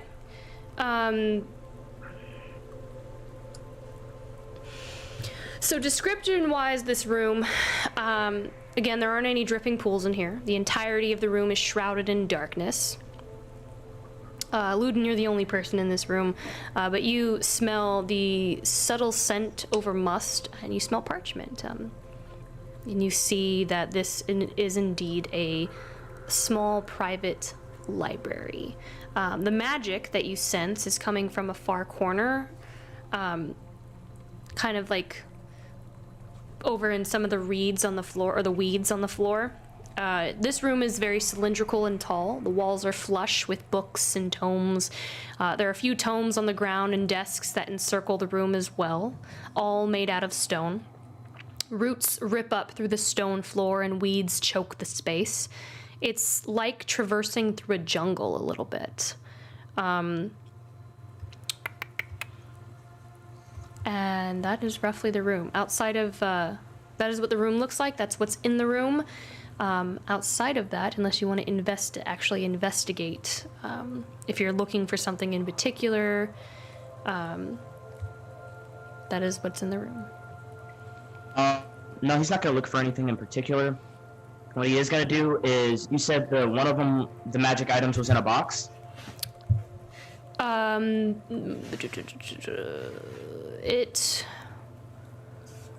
It is basically in kind of like a partially crumbled stone crate on the floor under one of the stone desks. Alright, so he is going to... He's going to take very good care to use his sword and try and push it next to the other magical source in the room. Okay. And then afterwards, he's going to walk out of that room and try and go into another one and see if he can get in there before any of the other people get in there to this one. Depending on how long this takes, I am going to cantrip send Luden a message. I don't know, whenever we were done with our conversation. Okay. I would say that by the time he's finished kind of searching that room, you guys would have finished your conversation, and you would have seen him going into this other room. Okay. As I you guys point left. my finger in the general direction of the rest of the villa, and I send a message. Luden, it is Hesperis. Would you tell us what room you've entered, please, so that we can join you? At what point would I have heard this? In the library or Probably as you have walked into this new room. Okay. Whatever this new room looks like is what I will describe to Hesperis. I send another message. Just which doorway it is, please. Thank you. Well, I'm just following the way he was walking before. Yeah, I will just say whatever doorway it is that I just went in. Pretty much. This part of the villa is very dark. There aren't any dripping pools in here, so the entirety of the room is shrouded in darkness. There looks to be a long stone slab in this room, like a table. The far wall, you see a hearth. The fireplace itself depicts plants and vines climbing up the sides. Along each side of the hearth, you also see 2 satyrs carved into the sides. They are playing pan flutes from the instruments, and then flames are kind of emerging from the instruments into the hearth. The room is very crowded with thick weeds as well, and you see small clay jugs, some broken, some still together, sit along a stone shelf. Near the fireplace, you see some kind of small terracotta piece resting on a stone table. Closer inspection will reveal more to that. There's no magic in here. No magic in here? Mm-mm. Perfect. Nope. Alright. He'll just call out, I'm over here, Hesperis! And actually, yes, there's an abjuration aura. I'm sorry, there's an abjuration aura from the... from the terracotta piece? Yeah. Okay. Yeah, he's gonna stand in front of the terracotta piece and just wait until if anybody else decides to come in or not. As Finn exits, he's going to... the library is before that room that you're in, right? Because I think you went in the library first and then you went into the next room. Yeah, do we have to the go order? through the library to get to the other one? No. It's just, am I passing by? Because if Finn is passing by the library and he sees the books, he's going to stop, walk backwards, look inside, and be like, and he'll be like, Samson, come look in here with me. I do absolutely that. Alright, go ahead and move yourselves. Oh my gosh! Lawful Stupid RPG with the raid! Hey! What's up, y'all? Hey! Hey guys! Thank you so much for the raid. We have, just so you all know, we do have our Catalogs monthly dice vault giveaway that we're giving away on stream today. So if you want to enter, that's command loot, which is !loot if you want a chance to win. All of you beautiful English people across the pond. You beautiful English people. I will send Luden a quick message. Thank you so very much. We will meet you in a moment. We're going to be in the library. Don't touch anything, especially not the tomes. I do not respond. Tomes? No. No. Like, he screams it out loud, like, very, very loud. And he'll be like, hey guys, maybe more traps. Kind of put them in the middle of the room so we can go through them together. Tomes There's more stuff in here. So The books can't be trapped. Don't worry about it. Have fun. So Prayaria, yeah, go ahead and move wherever you guys are. Samson, I'll go in the kitchen with Luden. Finn, and Hesperis. I'm so glad Samson and Hesperis are in the library. So you get... Samson's having a tough time looking at Prayaria right now, so he's gonna skip away and get away from her. Okay. The library. As Samson and Hesperis, as you guys walk into this room, you of course see what I had described before, except that crumbled crate on the floor, you actually see shades of orange, purple, and red light streaking up from in between the weeds, like something's glowing. But then the rest of you in here don't see that at all. I will assume that is magic there in the pile. That's what is. Samson, you sense something familiar. I mean, he made a little pile in the middle of the room. I'm gonna go look at it. I'm gonna get closer to it. Should we Look at all these books. should we This check is it so for cool. should we check it for traps first? I mean, the box was booby trapped.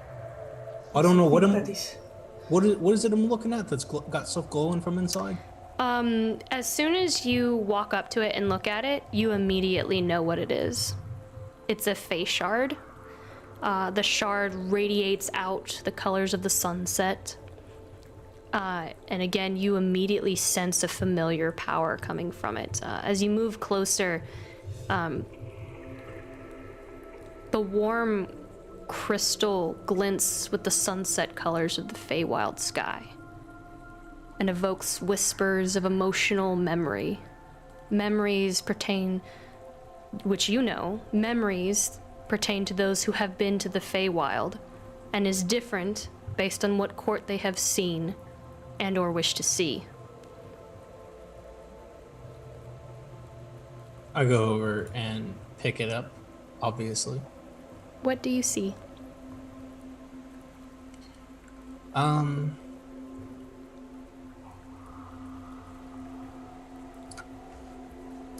That's a heavy question. It's not like we're not talking about the rays. It's like that's like I have like a vision or something.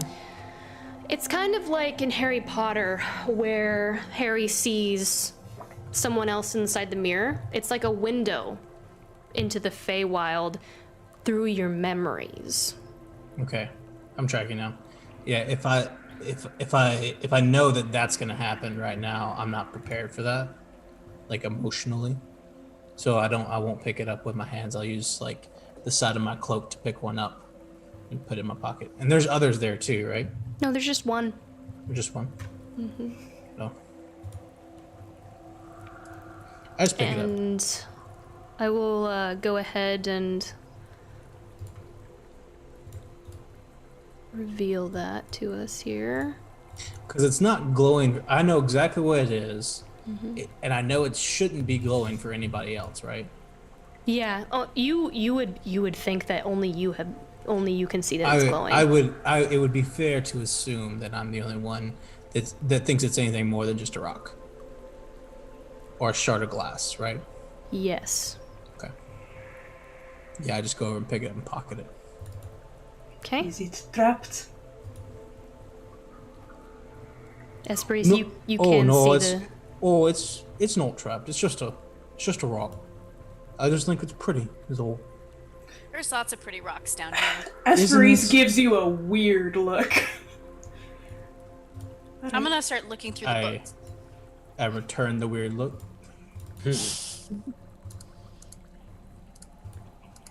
And I put that in your inventory, sir.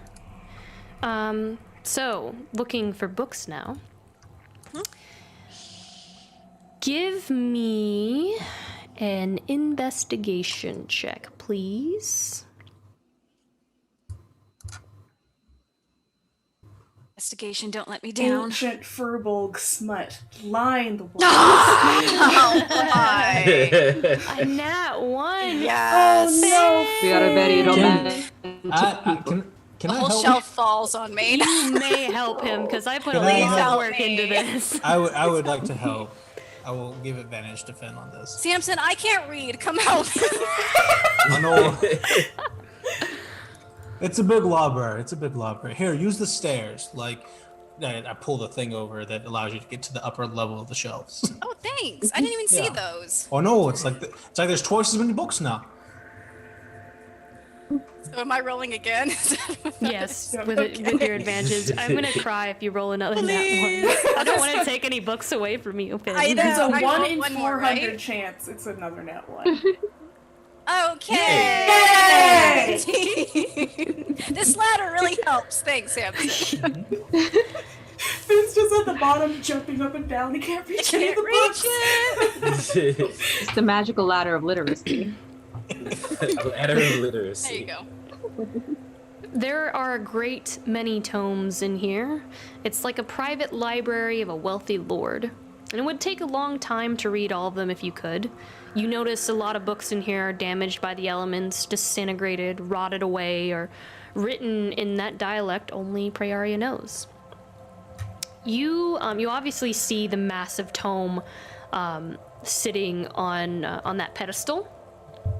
That's hard to miss. That one in particular is covered with a very rough kind of leaf, almost like a whole bunch of maple leaves and were dried out and woven together. And there's just this shade of green from the bottom all the way up to the top, almost as if you're watching the leaf turn to from summer to autumn. Like there's a change in seasons on the book cover. The cover of that book you can't read. You don't know what it says. Only Prayaria knows what that one will say. You also find another book that looks interesting in Sylvan called The Rock Blooms of the Ancients. You find another book called The Tapestry of the Wilds that seems to be written in Sylvan as well.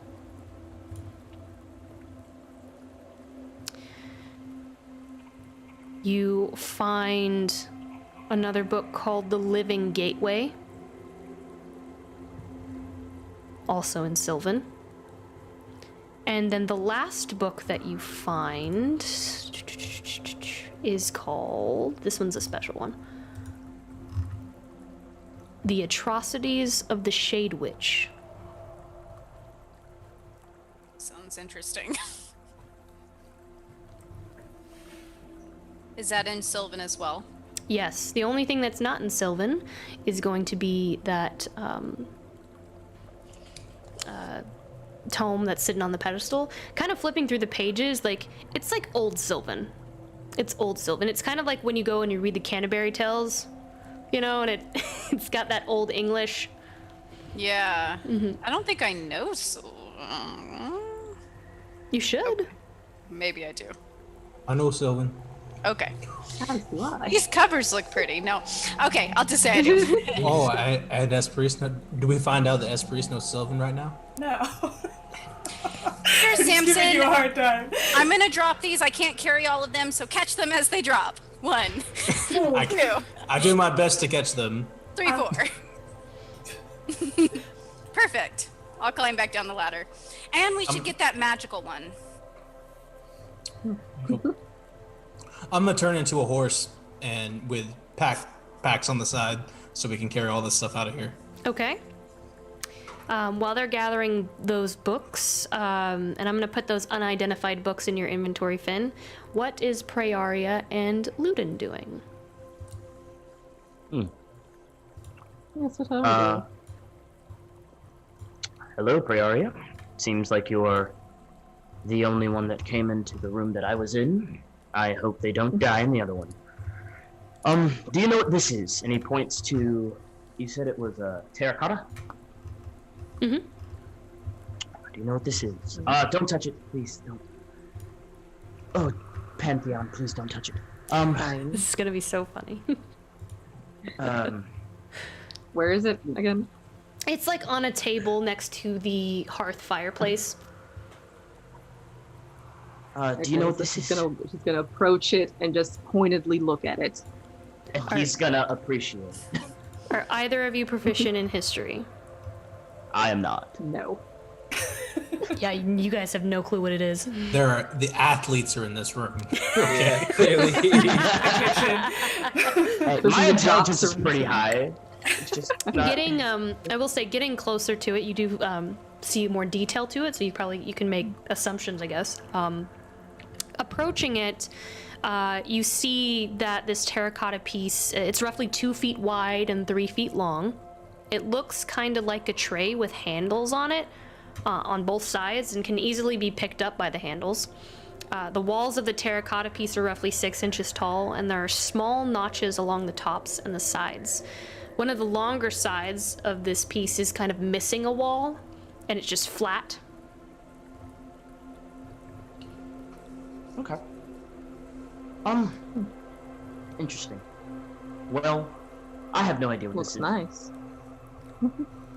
we might want to wait.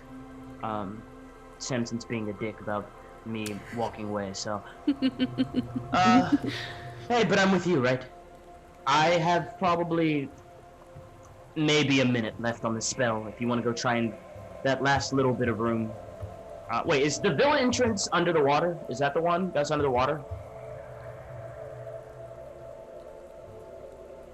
Yes, sorry. Oh, okay. Never mind. I'm not gonna go try that other one. So Luden's just gonna sit down, and he's gonna look over at Prayaria, and he's like, I'm sorry if I don't seem a little bit more amenable to your situation, Prayaria. I feel like you're the only one in the group that I haven't talked to that much, and can't really connect to what's going on around here when I feel unsafe. I don't know if that's a big of an excuse or not, but it's not my intention. The truth is, I think that this place would probably be wonderful. I think I would have looked at it a lot differently had we come under different circumstances. And had I not been on the mission that I'm on, the world kind of seems like it's against me right now. Especially this group. Every time I say something, or seem like I'm getting a little closer, seems like some other motive is revealed. I mean, Samson and his BS is always telling me what to do. I'm not a child. And obviously you guys are still keeping secrets. I'm not stupid. But, with all that being said, I do want to say I'm sorry. And, I might try and do better. But... You ever feel kind of lonely, Prayaria?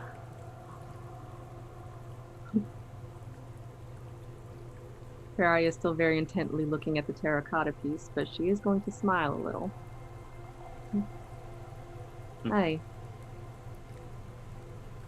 Yeah. And understood.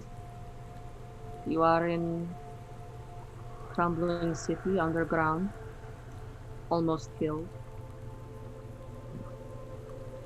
Yeah. It's alright, you are as you are. I appreciate that. Just be careful. Let me know if I am ever stepping on your toes specifically. Everyone else, save Hesperis. He says it loud enough, so... Yeah. Save Hesperis. For right now, I could care less.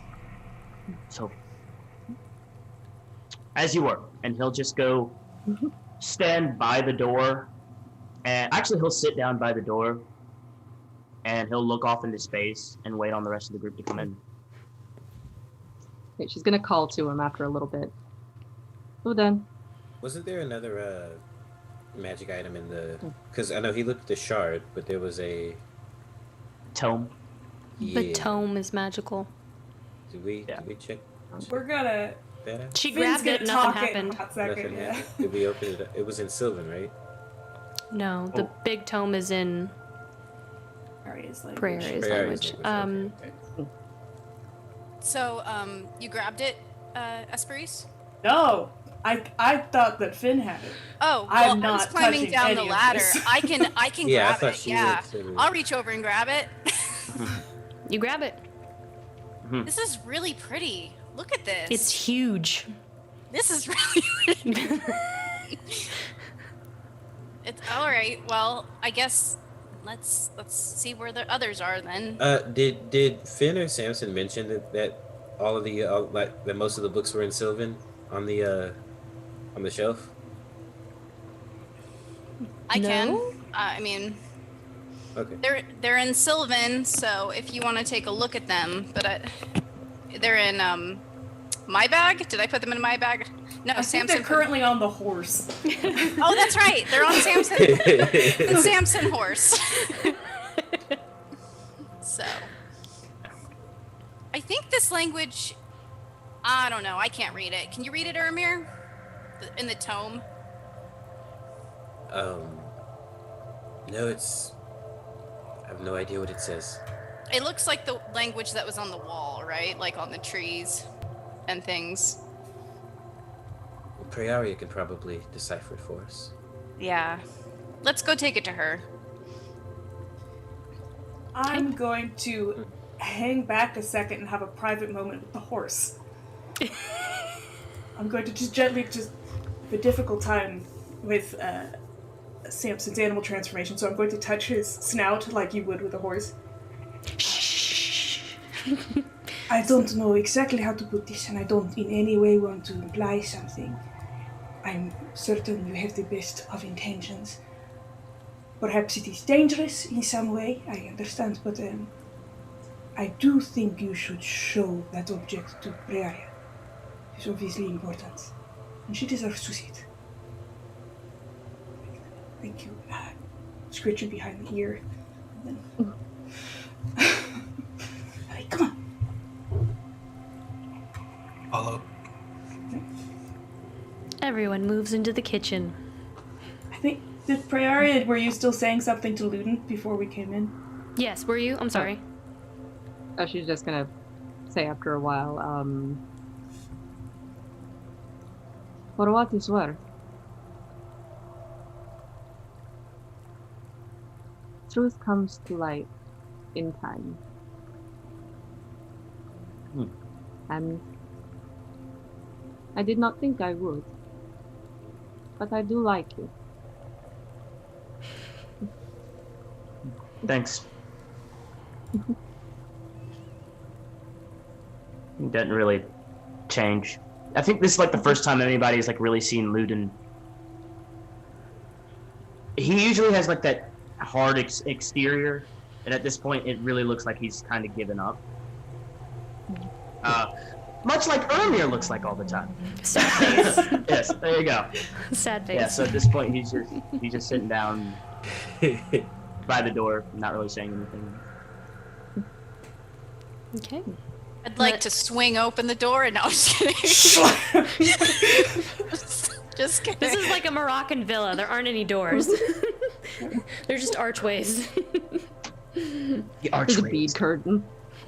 As we enter into the next room, not really knowing that it's, I mean, obviously we know it's a kitchen, but like, I'm looking for, Urimir wants to look for anything Fae-ish or like Sylvan or anything like that, specifically. The only real interest in this room is going to be the depiction of Fae creatures on the fireplace. Mm-hmm. And then that's really the only major Fae depiction. The only other object of interest in the room is the terracotta on the table. As everybody enters the room, though, Luden's gonna be like, "Did you guys get the 2 items that were magical?" Think so. Is this book magical? Yeah. Awesome. And the other thing. Look, and what was the other thing? I have it, and it's a horse, and I'm a horse. So it's Samson has it, but as you can see, we'll What was look it? at it. Well, speak with animals. I actually can't. Out. Samson Horse said it was a magical rock, I think. Magical rock. You know what it does? Glows, mostly. Rock things. He can talk to animals, by the way, Daniel. It glows? I can speak with animals. I will do that, and that doesn't cast me a spell slot really for one day, once a day. So, Samson, what is this? Oh, it's called a Fae shard. Is it dangerous? No, not at all. This is just something special. Nothing crazy. It wouldn't matter to any of you.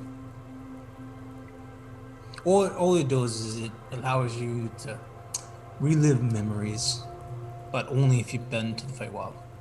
So have you been to the Feywild? And everyone hears.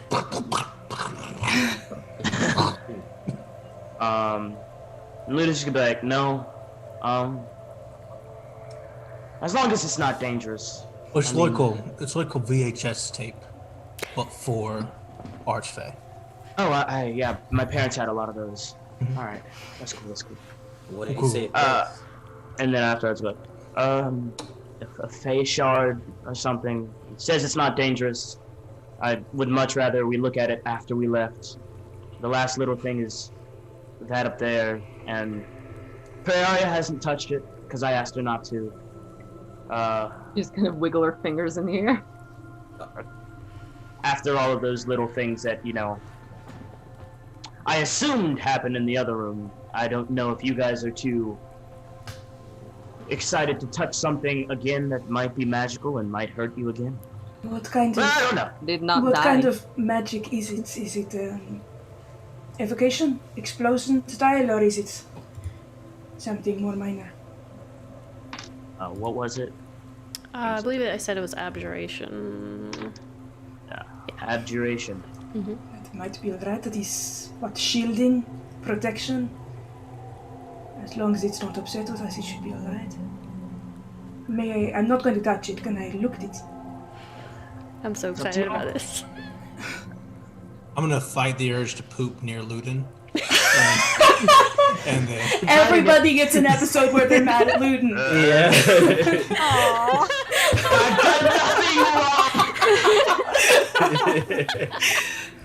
Samson is Not- mad at Luden. not on him, just near him. Just near him. I All fight that animals urge. must poop near Luden.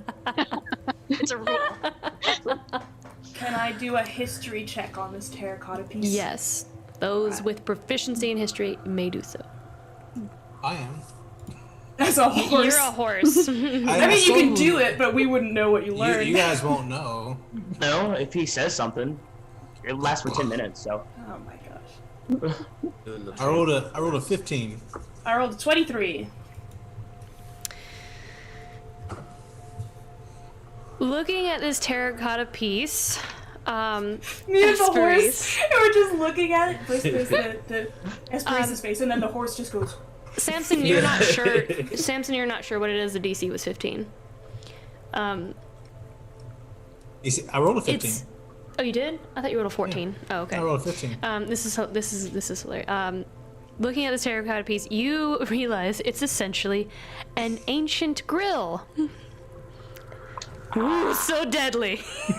Oh. Okay. Like a barbecue? The open part of the grill looks to be for raking fresh coals along the bottom, and then the grooves along the sides are where skewered meat would be placed. It's just a magical grill. In the kitchen.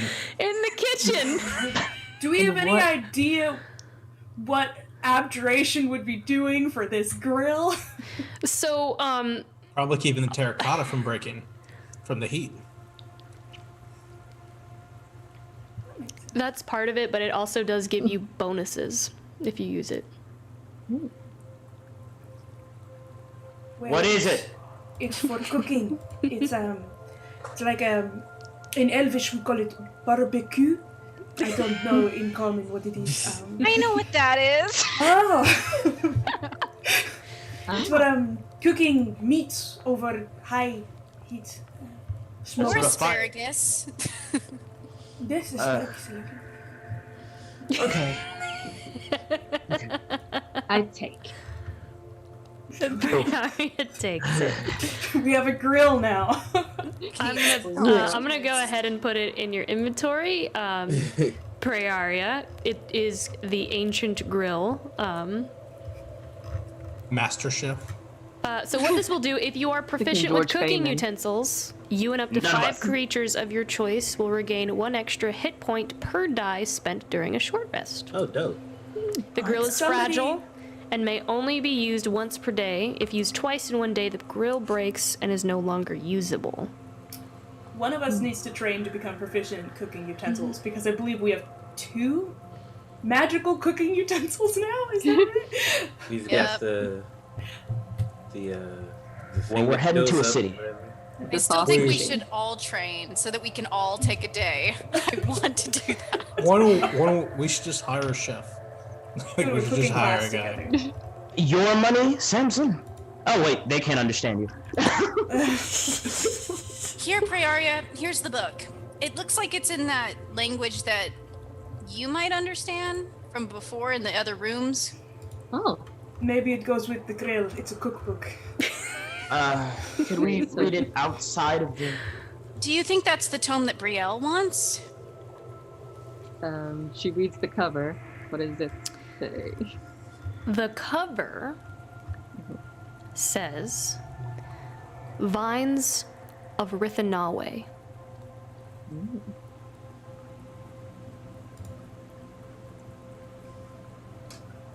Just gonna flip through a little bit. As you touch this book, Here we go. y'all just calm down. Just calm yourselves. As you touch this book, Prayaria, little blooms just kind of blossom at your touch, and the life has been given to the book. And you hear in your mind, Fiatre, family.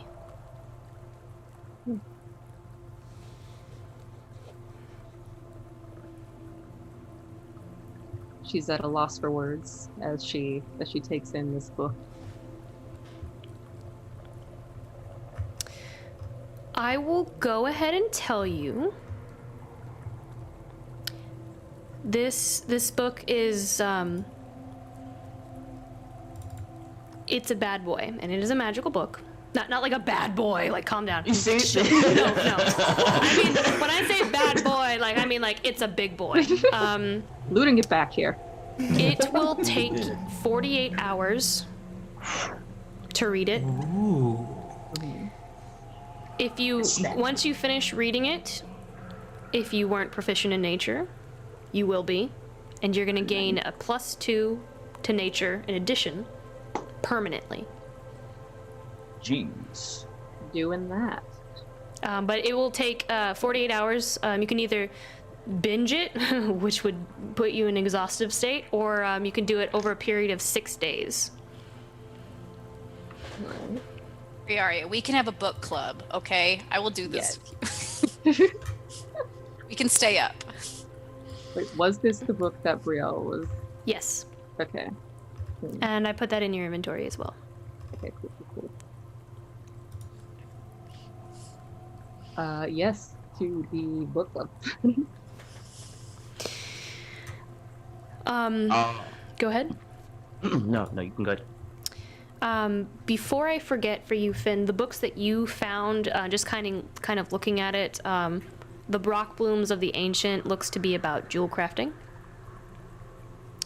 And if you read that, it cuts the training time to be trained in jewel crafting tools in half. Tapestry of the Wilds, your passive investigation is too low. Seems like a book about rugs, maybe? You kind of gloss over the cover without looking through the pages. Boring. The Living Gateway, you kind of page through it a little bit. It seems to talk about portals. Care and cultivation of how they're used to travel to and from the main city chamber of the city of Rithanawe. Homes in Rithanawe are secluded and private in their own carved-out caverns. The living gateways are used to travel in between the homesteads and the main city chamber, which that in itself is described as a massive main chamber where the bulk of the public part of the city is, which is like markets and the capital. You have to know that information now, but that is what you would gain from that book from reading it. The rest of the books as you read it, information. Anything about the atrocities book? The atrocities book is a book that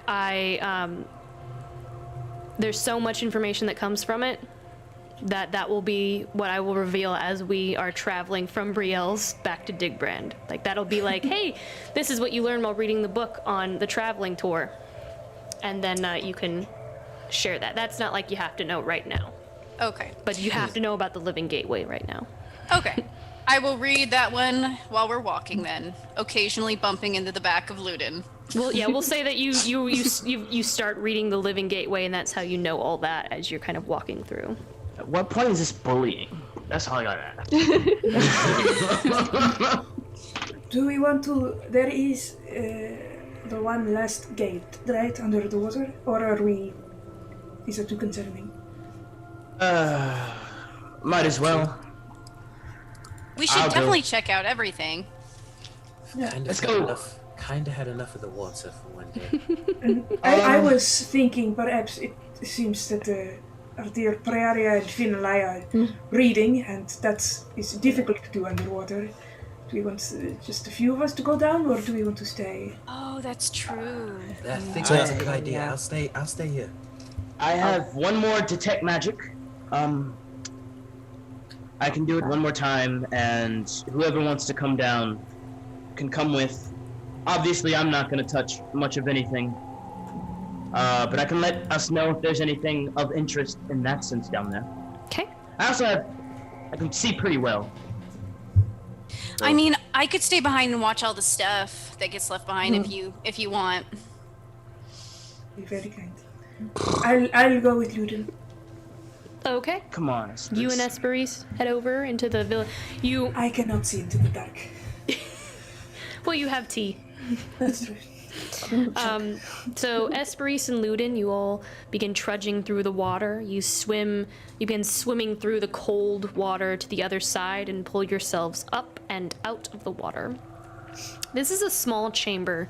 It looks kind of like a foyer of sorts. The ceiling is domed and vines hang from the top. A massive stone lantern is half submerged in the water with moss and vines clawed up it. The space is filled with weeds, but not quite as much as the other rooms.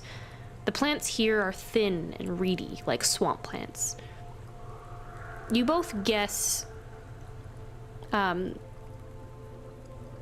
of guess the nature of this room, and yeah, it definitely looks like a foyer.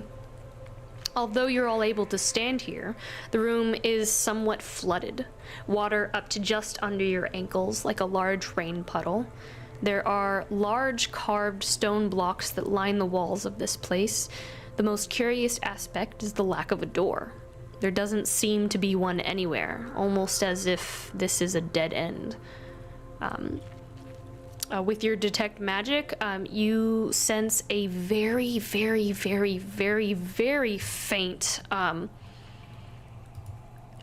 bit of magic coming from under your feet. Like, okay, so is it is it distance faint or energy faint? A little bit of both. Okay. Is it radiating from the floor itself, or something below it, or just a specific spot? It's below. So okay. you walk over and find the front of the foyer where you'd expect a door to be, and there are a few holes and kind of like alcoves in the ground. This is where it's coming from. It kind of looks like drilled holes into the ground, about 4 or 5 inches in diameter. The water floods a few inches on top of it. You can't see how far the holes go down. It is pretty dark with like the water and stuff. But you kind of sense magic coming from those holes. Okay. Can I use... I don't know if I can use it this way, but I would like to try. From my hand, sort of just like feathering off of it, comes another radiant, glowing hand, and I just want to see if I can mage hand to just see if I can poke to see how deep it is. How far down can my spectral hand go before it's completely blocked off? It probably goes maybe like a foot, 6 inches to a foot. down in, and I don't know. Can you feel what your mage hand feels? No, but I would be stopped somehow. Yes. That's why I think it might Okay. be weird. Okay. I was trying to figure that out. Yeah, so it might be like I 6 don't inches feel or so. It doesn't go down too far, but because it's dark and the water, it is a little bit difficult to tell. It's like 6 inches to a foot, maybe. All right. If there's nothing like, That's all that's in this room. yeah, if there's nothing in this room, Luden's just gonna go like, all right, I guess that's it. You wanna go back? Sure. I think perhaps it is like a very large keyhole or something like this. Not our business, I think. Yeah, we can tell Prayaria about it or something later. I just want to leave. I really want to leave. Are you good? I'm alright, yes. All right. Let's go back. We're almost done. All right. Dives in. You make your way back to the group. Do you tell them of your findings? Sure. I'll be like, there's something in there, but I don't think we're ready for it, or don't have things to do it, or there's nothing that we can do right now in that room. Do we? There's like 3 holes in the ground. There's a Yeah. magic source coming from it. There's no doors on the other side. It is like a receiving room, a foyer or so, but it doesn't Sort seem of. to lead to anything else. I think it is What sorts of magic? So, as they kind of like explain this, Finn, and as you've been reading the book, you know that these holes lead to the roots of the living gateway that I had mentioned. The gateway sounds like it's been destroyed, but you know from reading that book that the roots are still there, and that Luden has sensed the magic, that they can be cultivated, but this room will have to be rid of the flooded water, and it's going to take some time to cultivate the plant to form the gateway, and who knows how long. Oh, it says right here in the book. Wait, where was it? Oh, here. And he'll relay all that information. As well as that this is the chamber, and then the main chamber is basically on the outside of that. It's a gateway. But it's gonna take a long time to get through. But we don't know how long exactly. Just a long time. Okay. Everybody ready to go? Prayaria Oh, says. Hmm? Go ahead. I was gonna say, excuse me, sorry. Prayaria, Yeah. are you prepared?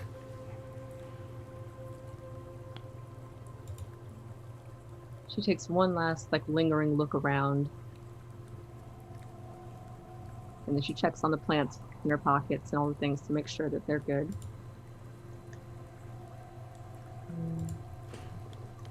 I think All right. this is all we can do here. So we don't have the means to start that process, right, Lauren? We can't.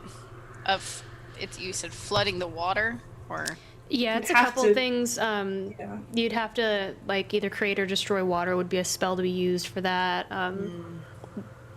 There's a couple different things that you would have to do to begin the process. But yeah, essentially what happens is you're from reading your book, you're cultivating a plant that will build an archway, and the magic from that plant creates a portal. And you need, the only way to use that specific one is from the family member that it belongs to. It's kind of like a smart home. Like the way that the way that this city is set up and these villas, the only way, it's a security measure. The only way to go and access this home, it's like putting your thumbprint on a fancy lock, and that unlocks the door to this house. And the only way to use that gateway, even after it's built and restored, is through someone who owns the home. okay. It's got facial recognition. Facial. Urimir, was there something that you wanted to say as well? No, I really want to leave. Luden, I was speaking to Urimir. Oh, No, I'm what just. you said earlier. If it's time to go, I'd like to see the sun again. All right, is there anything else that we want to do here before we head back? Well, as they're heading out, just as they're walking out, Finn will kind of glance over to Samson over his book, and just like Samson will hear a little voice in his head, like, "Are you okay, Samson? You seem a little off." Horse Samson he'll just say, no. Okay. Do you want to talk about it now or later? And later. Okay. All right. That's it. All right. Before we go to break real quick, Astral Hellhound said, a cultivated network of portals accessible by members of the original family network. Yes. So these different houses, the only people who can access these houses are people from that family. Which is part of the reason why this ancient city has probably not been accessed for so long. With that, we are, good question. We are going to go to our break. When we come back from our break, we are going to announce the winner of the Catalox Dice Vaults by our friends at Nine Realms Gaming. If you haven't entered, that is !loot! And we will announce that when we get back.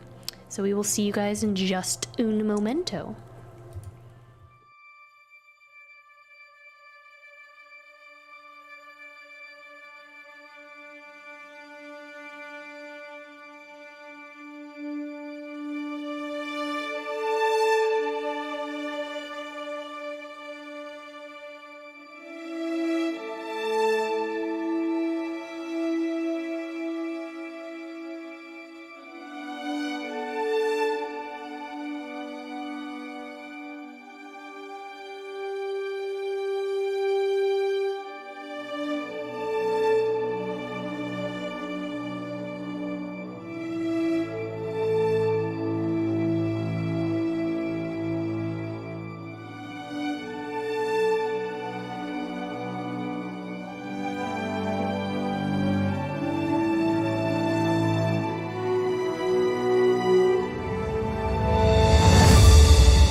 Hello, beautiful people. Your beautiful faces joining us this evening. I believe we have a winner to pick here for our Catalog's dice vault. I almost said dice tray here. Let's close entries. The winner is McBluff, and I'm so excited because you've been chatty down in chat, and I'm so happy for you. So congratulations, McBluff.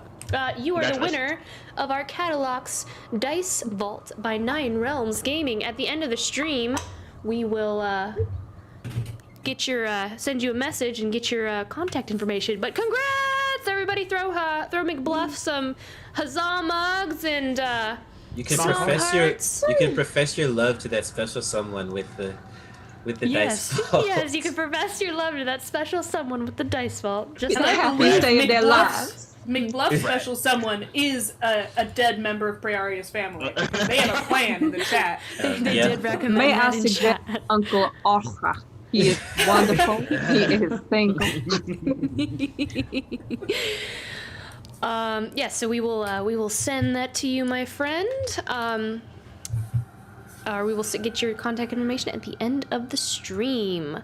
Jumping back in, you all leave this ancient home. Finn, your backpack is very heavy as you have weighted it down with more books and Do I need a roll to make sure it doesn't break? your backpack? Yeah, it's pretty patched up. I thought I was carrying all the books. Oh yeah. You got a horse Oh, over okay. there. Horse. Cool. Samson clippity clops, and it begins carrying all of your books, which is a really nice thing for your back because you were starting to need to go to a chiropractor. Nah, I'm good. I'm strong. Come working out with me in the morning. Yeah. Finn lifts. He can. As true. you all begin trudging through the snow back to Briel's house, the Rogs are waiting for you, Luden. Of course they are. They stopped as you guys went down into the root caverns, and they just waited for you to come back out. And they're waiting for you as you emerge, except there are 11 instead of 10, which is very strange to you, Luden, as 10 have been watching you, yet upon your arrival, perhaps not all is what it seems. Upon seeing Prayaria, one particular Rog begins toddling through the thick snow. It struggles as the fresh snow has made it quite difficult to traverse, and it comes up to its chest as it kind of toddles through the snow. It frantically tries to make its way to Prayaria. And as it does, as it makes its way up to you, it looks at your pockets and lifts its arms up like it wants to be held. She picks it up immediately. Prayaria, what does this particular Rog look like? It's a little. It's made up of light-colored stone, a light gray kind of stone, with moss all over its head. And growing out of the top are several pink mushrooms. Little pink mushrooms on its head? Yeah. Oh my god, that's adorable. You pick it up, and it just holds on, your hand is huge. Because you're very tall. And it just hugs your thumb and leans its head against you, and it's little glossy black obsidian eyes just looking at you it doesn't really have facial expressions, but you get the sense that it's very happy to see you, and it's been it's very cold to the touch, and you get the sense it's been standing outside waiting for you for a couple hours, since you went in there. My child. Finn, make a wisdom save. Aw. It's really into the moment. Been a while. Advantage because you were into the moment.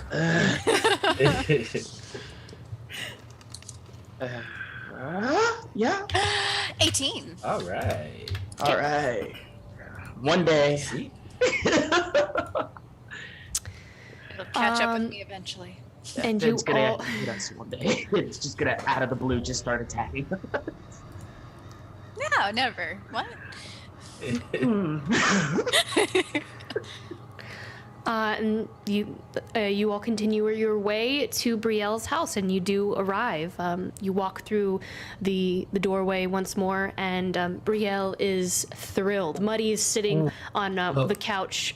He's the rogs are just like I a think assembly Samson has line. an interjection. Oh, sorry. Lightly raising his hand. Oh, I'm yelling. Sorry. So I will. Yeah. So I will make my as we are arriving, and we're dropping off stuff at the Vardo, so I don't have to keep being a horse. And we unload everything. Samson is going to go straight from horse form into bird form, and then just fly away, like off into the woods. Samson. And Luden is going to stay in the Vardo. He's not going to go in the house. Did Samson leave the shard? I'm guessing No. it's on your person, Daniel. Okay. Yeah, I would have. It was on my person when I changed.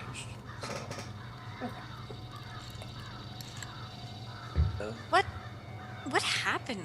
All right. There was a lot of face stuff down there. Maybe he's just feeling homesick. Can be difficult, see parts of your life that you've left behind. Do not know if that is it, but And maybe Luden just needs to cool off. Luden needs another drink is what he needs. Or 5. The rest of you go inside. Yes. Right. We go inside, I take out Scrappy and I let him play with the other rocks. Scrappy doesn't know how to deal, he just kind of sits down, legs straight out, arms straight out, and just sits there without his head moving, and the rogs just play on him like a jungle gym, and they climb up on his head, and he just doesn't move, and they just kind of swing on his arms and stuff. It's adorable. Before we enter, if people consent, I am prestidigitating everyone. We are completely clean. We look very nice. We're put together. I return Finn's cloak. Oh, thanks. How nice of you. Lovely. Considerate of Briel's home. And I go from looking something, very on edge about something, to as we enter. Are your sleeves still a little torn? That was torn, I right? cover put my hair over it. Finn just goes over and he's like, do you want me to help you with that? I don't understand exactly what you mean. Please excuse my hands. I'm just going to, and I'll cast mending on the ribs. You feel that was once very loose is now as the fabric mends itself and weaves it back together. Here, Prayaria, I'll do it for you too. And he's gonna rush off to do it on Prayaria. Nothing on Prayaria is ripped. Oh, it's not? He's giggling, we should just let him do it anyway. I'm just kidding. Done. All done. I'm just kidding. Thank you. Thank you very much. You're welcome. Right. So glad she didn't ask me why I didn't do it before. Just wanted to give her my cloak. I feel like Briel has a doorbell, but I don't know if that's... Her doorbell is the rogs. They essentially alert her when people are coming. So when you guys do arrive, she knows that you're on your way. So you walk in and you see Muddy is sitting on the couch. He's got 2 tankards of ale on the coffee table, and he's already the rogs have this assembly line going where she's got more mushroom tarts that she has created, and he's just eating and enjoying himself. And as you all walk in, he's like, "Whoa!" or mouthful. And Briel just kind of scurries in. She brings you, like, the Rogs start laying out things at the table for you. She goes, I am so excited. They just told me that you are coming back. You must tell me everything. I must know what you found. Did you find the book? Did you find the gems? Tell me in great detail. She's just overexcited and she's thrilled. Well, thank you so much, Briel, for inviting us into your home once again. No, go ahead. I'm running social niceties, so go ahead. Okay. While she's doing that, Prayaria is gonna like start taking things out of the backpack. You take out the grill, I'm guessing. The box. The grill and the box, and I guess those are the only things you have access to, unless Finn wants to share the books. I have the. Oh, the book. Yes, the big book. Yeah, the book. You lay down the book, and she is just, her eyes are glistening. Like she's so very careful. Like she like kind of hovers her hands over it, like she wants to touch it, but she's being very respectful of it. And she just kind of like, she slowly touches the pages, or touches the cover. And her eyes just go milky white for a moment, like pearlescent. And then they go back to normal, and she looks up at you, and she just smiles, and she nods, and she gently pushes the book back in front of you. And then she opens up the chest next and looks at all the gems. Again, just enamored. These are beautiful. I have never seen this quality. I have just the place to put them. They will look beautiful. Thank you so much. The book, it speaks. It is only right that you read it first. It will be some time before I am able to read it, even after you. Its magic only opens up to those every century. And that is not very long for me, of course. But waiting is waiting. But I do not mind it. You deserve to read it. This is such a precious gift for you. I hope you cherish it. Prayaria looks very relieved. And she kind of gives her a nod as she takes the book back. If you plan to read it, I know that Martis said that you are going to Digbrand. If you come back this way and would like to drop it off, I would very much like to keep it in a safe place where the elements will not be too harsh on it. Very kind. Thank you. We also have these books, Mademoiselle, if you'd like to look at those, but we'd like to keep them. But you can look through them if you like. I think this one about jewels and crafting might be of interest to you. You give her that book. She looks through the books that you've collected, and again, very fascinated, and these are all very fascinating books. I would love to read them if you would like to give them to me, but I am a woman of my word, and you are the founder, of course. But if you do not want them, I would very, very much like to take them. Well, there's two that I'd like to try and read through, at least the Living Gateway and the Atrocities, but you can have the other two. So you give her the jewel crafting one and the one about the weave, I believe, or the I forget. Hold on, let me look. It is called What about rugs? The Tapestry of the Wilds. Yes. And for he looks a little hesitant as he passes it over, like. That would be wonderful. Yes, so much knowledge right in front of me, and it has not been touched in thousands of years. This is extraordinary. I mean, but if you get done with it early, we could read it too, maybe later. Of course, and she gently, gingerly picks up the books that you gave her and the chest of gems, and she begins taking them to a back room and just kind of leaves the room for a moment.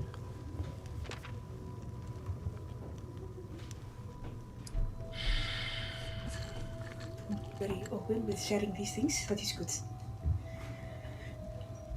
I mean, she wanted them, right? That's the reason we went down there, initially at least. Yes, it is very generous of her to allow us to keep anything at all.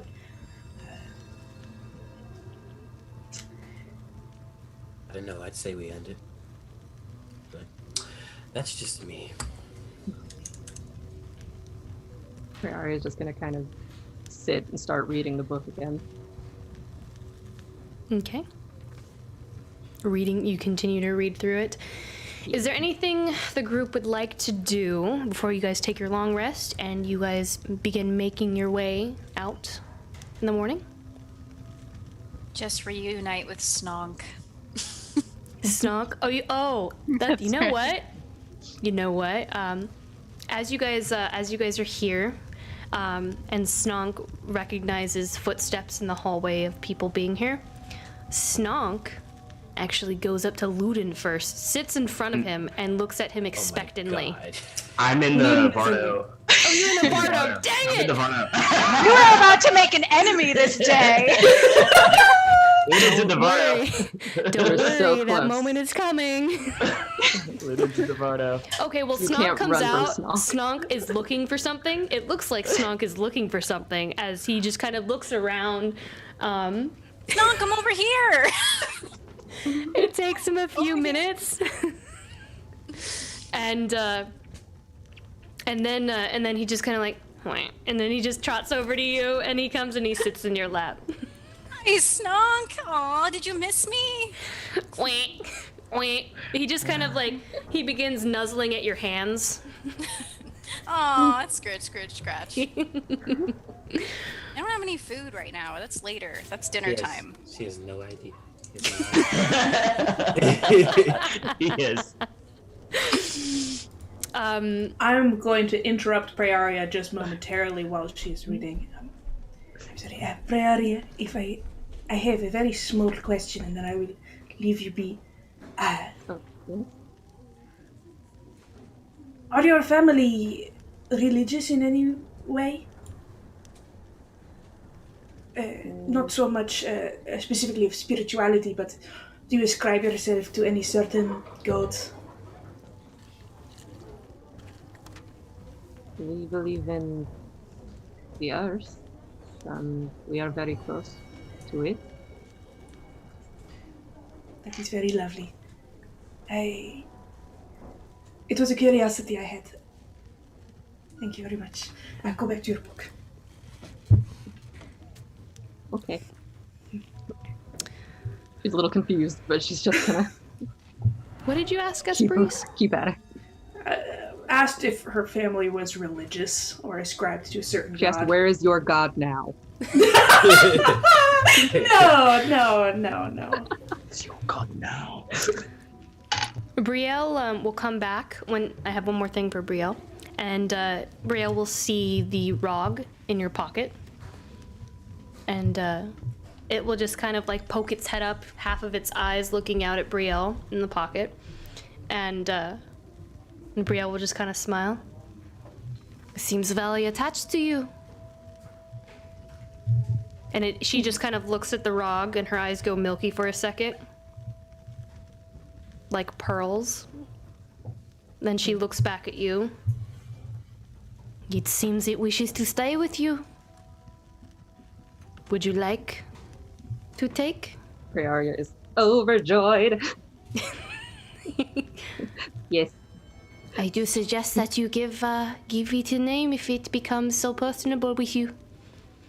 This, and the one that she has that is very, like, has that kind of filigree stone.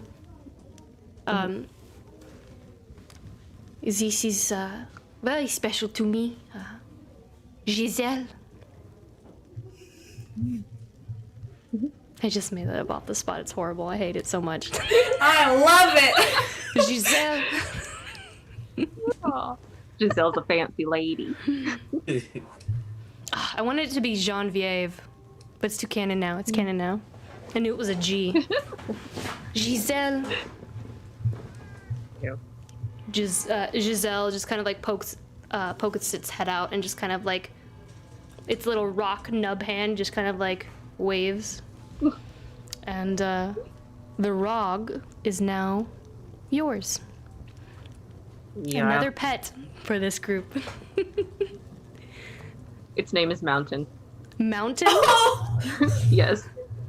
I told Raina about this earlier that she was gonna get one. So think about a name because she loves them. She loves the Rogs so much, and I knew she wanted one so bad. So I knew.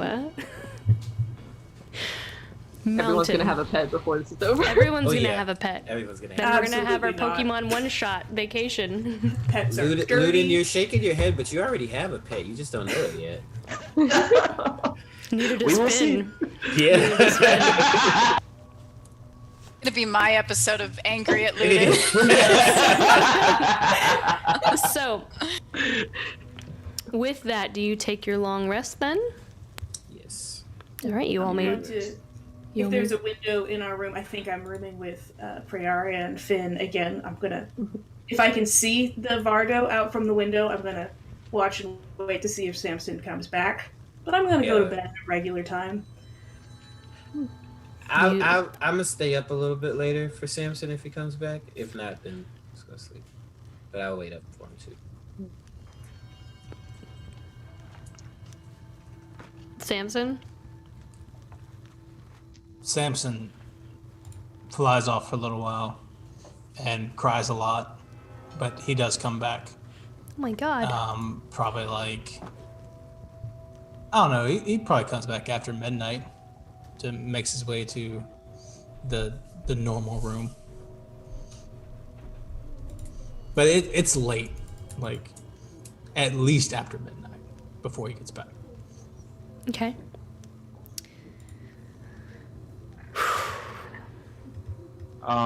If possible, I would like to wake up early. Okay. Yeah. And I if everybody's done with everything for the night. I don't want to cut over anybody. All right, the Rogs continue to watch you through the night, Luden, of course, and you wake up early, 6 o'clock, before everyone else, I'm guessing. Yeah. And he was just gonna go outside and like start sort of training with his short sword, like against trees and stuff like that, climbing up things, going back down them, just doing his own little thing in the beginning. He's a little it's very uneasy, well, not uneasy, but like just to get his mind off of stress and stuff like that. All right, you continue. You train for about an hour before the rest of the group wakes up. There's a light snow as you're training, just kind of like trickling down throughout the grotto thicket. The rest of you awake. Those of you who room with Luden notice that he's already gone. I will say that Finn wakes up a little earlier from the noise outside, and he looks outside and he sees Luden training. He's gonna watch him for a while. Okay. That's it. He'll watch him.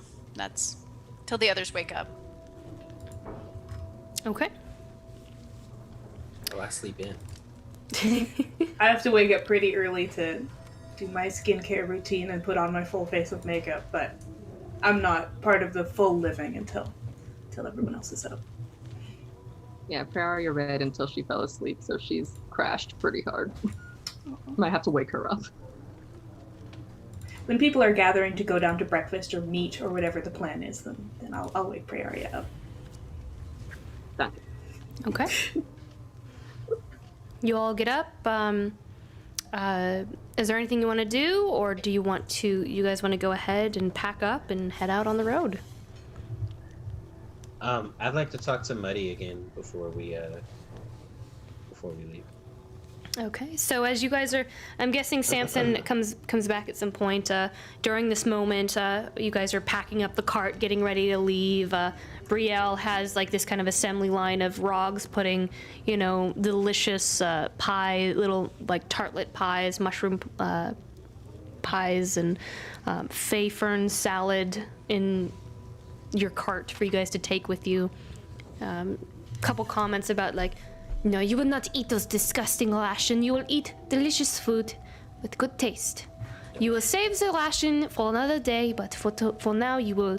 I cannot let you eat anything outside of something better. Your generosity is much appreciated. Thank you. And so she loads you up with that. Muddy is kind of like out in the back. He's got like a makeshift workshop behind the tree or the rock boulder that is Briel's house. And you find Muddy working out there. He knows that you guys are packing up, but he hasn't seen you yet today. You find him there. Cool. Yeah, I walk up. I've got Scrappy sitting on my shoulder, and first Muddy, how are you? How are you doing, Urimir? I'm gonna see you off, I promise. I know you're all packing up right now, but I'm doing great. Just working on some more adjustments to my fart. To the fart, yes. No, I just wanted to thank you for helping me with Miller's a friend here. He came in great handy down in the city there. Oh, that's great. It's good to know. I heard a little bit of the story of what happened down there. You almost drowned. Yes, almost killed by a plant. It wasn't. Honestly, not really it's one of the worst things that happened to me, but not the worst. Well, he kind of like slaps you on the back, and his large hand just kind of moves you forward, and he's like, well, I'm so glad to see that you're still standing. Yeah. I live to fight another day. But yeah, we are about to head out to a Digbrand, and I know it was a bit touchy before, but I did want to ask you about your symbol again. Again, he just kind of clambers up as you mention that, and he straightens himself. Listen, from one inventor, forger, blacksmith to another, I'm sure it means a lot to you, and you know it means a lot to me as well. I just, if there's anything that you know that could help me get me closer to finding my father, I'd be forever in your debt.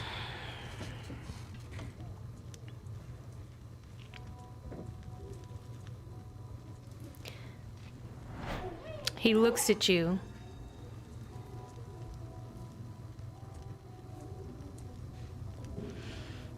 And he struggles for a moment. Make a persuasion check for me.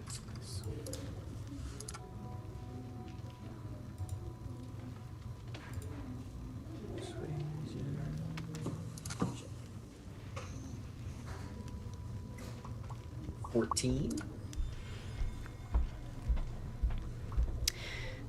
He looks at you and he says, now you've done some really great things for Briel. You've been really kind and helping her, and she's gonna help you.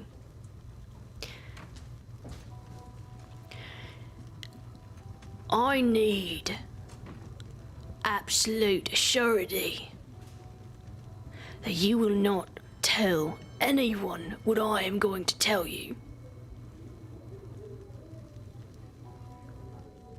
You have my word. I think you'll find I'm pretty good at keeping secrets. He holds out his hand for you to take it. Take it. He rips you close to him, well, till your nose is like right next to him. I am serious, Urimir.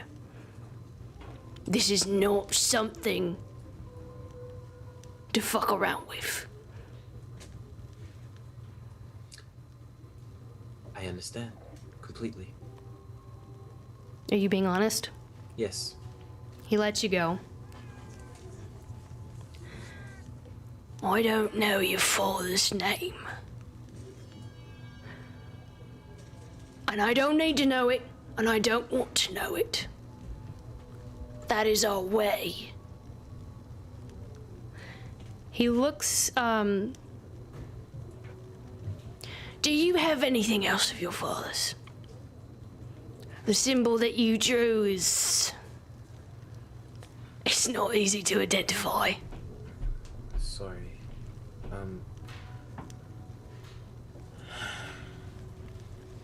You do. It's the book. Yeah, I know. Okay.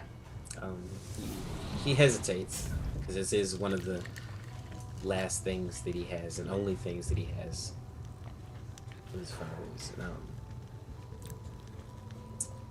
Sensing the severity of the conversation, he'll pull the book out and he'll hold it out to him and he'll say, "He left me this. It's in a language I cannot decipher. I've tried. I stay up countless nights trying to figure it out, but it's one of the only things I have left from him besides my tools, his tools." He takes the book, and as he begins to open the cover, he goes, As well you shouldn't. Any good artivist wouldn't let their work be readable by any commoner. Any person just be able to walk up and read it. He looks, and the same symbol is on the inside cover of the book. And he goes, Ah, and he taps the symbol. your father is Rialta's forge. Rialta is your mother's name, Urimir. Mm-hmm. Your father is an artivist.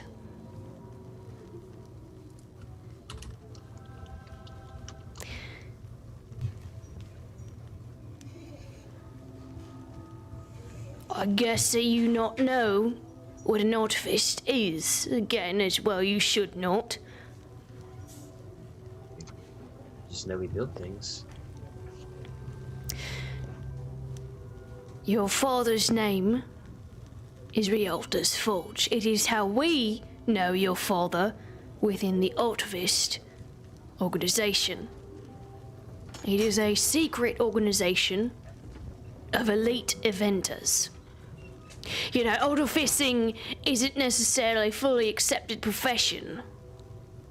The organization of artificers and inventors, it's a way to circumvent places like Nouveau Maximum and the New Pantheon. It's not necessarily divine magic, and it's not taught in wizard schools. It's rogue and chaotic. We are all known by our code names. We don't know our real names. My artifice name is the Roving Wheel. We choose our names. It's the name that we give our greatest aspiring invention. And only when we complete it do we achieve the status of Grand Artivist. And of course I'm not one. Your father is not one as well.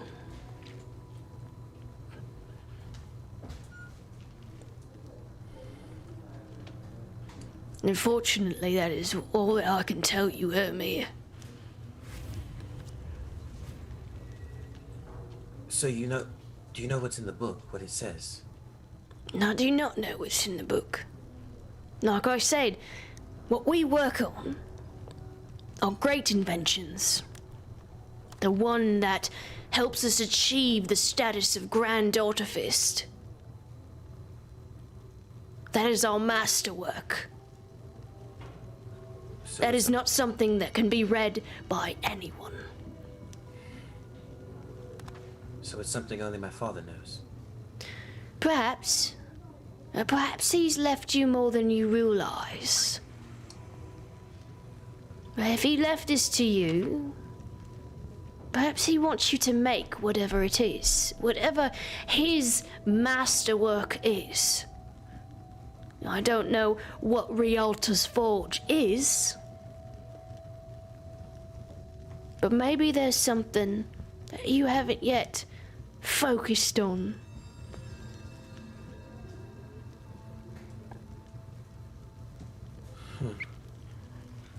Well, thank you, Muddy, for... I know it couldn't have been easy for you to tell me all of that, but... It's not. I do hope that you will keep this. Of course. If you do, I may submit your name. But I need to know that you are trustworthy. And given some time, I'd like to see the kind of creations that you make. And perhaps I will submit your name as an artivist.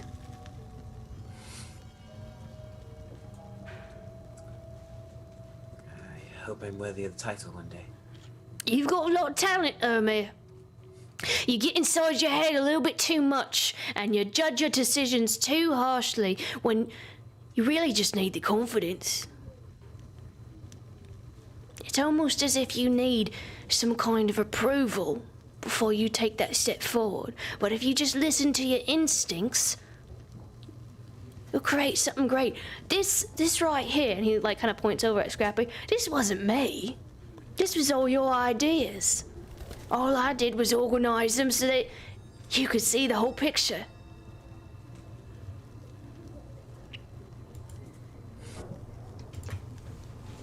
Thank you. Oh. Now, your group is probably missing you, and I do know that I can be unintentionally rude sometimes, and I do need to see you all off before you head out. You get one last look at the fort before you leave. Yes, of You know, course. there was some mention that I should use a C instead of an F. A cart. But it just seems so unoriginal. I'm not sure what word to use for C instead of F. So I'll give it more thought later. I'm glad I met you, Muddy. I'm glad I met you too, Urimir. I'm excited to see what you build. Got some talent. And he just kind of slaps you on the back, and he leads you back to the group as Briel and Muddy begin to see you off. Is there anything else you guys want to do before you leave? Yeah, I have one more thing. Okay, I do no, want to that's go to Briel with my Tinrog friends and just walk up to Briel and be like, I feel like my companions probably, as they usually do, forgot what we went down there for. I was wondering if you could tell us the name of the caretaker that we need to go see when we get to Digbrand. Thank you.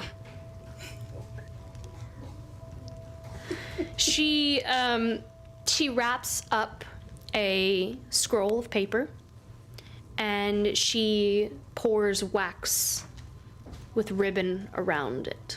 It's blue and almost like this icy cool pearlescent color, and she pours it over where the folds cross. And then she takes out a necklace from within her from within her garb, and just kind of presses it to the wax. And she hands it to you, Luden. pockets it. There is a building outside of the. Actually, you know what? She hands it to Hesperis next to you. Thank you so much. That makes more sense. Very much appreciated. There is a building outside of the vaults. Hopefully, Kervis is still there. If he is not, he will be in his house within the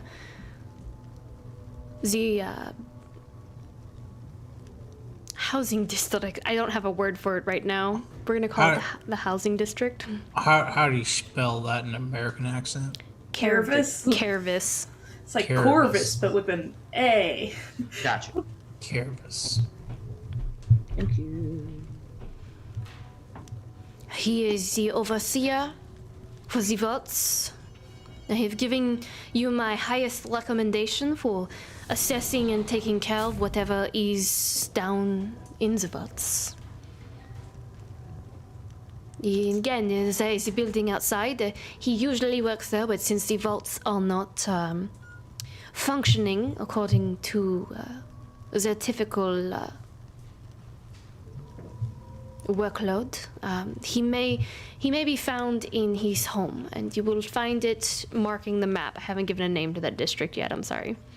But we have an address. You have an address. You will know exactly where, but I haven't given a name to the housing district yet, and I want it to be cool. Sure thing. But she does mark it. Luden just says thank you, and walks back to the bardo. No like extra anything.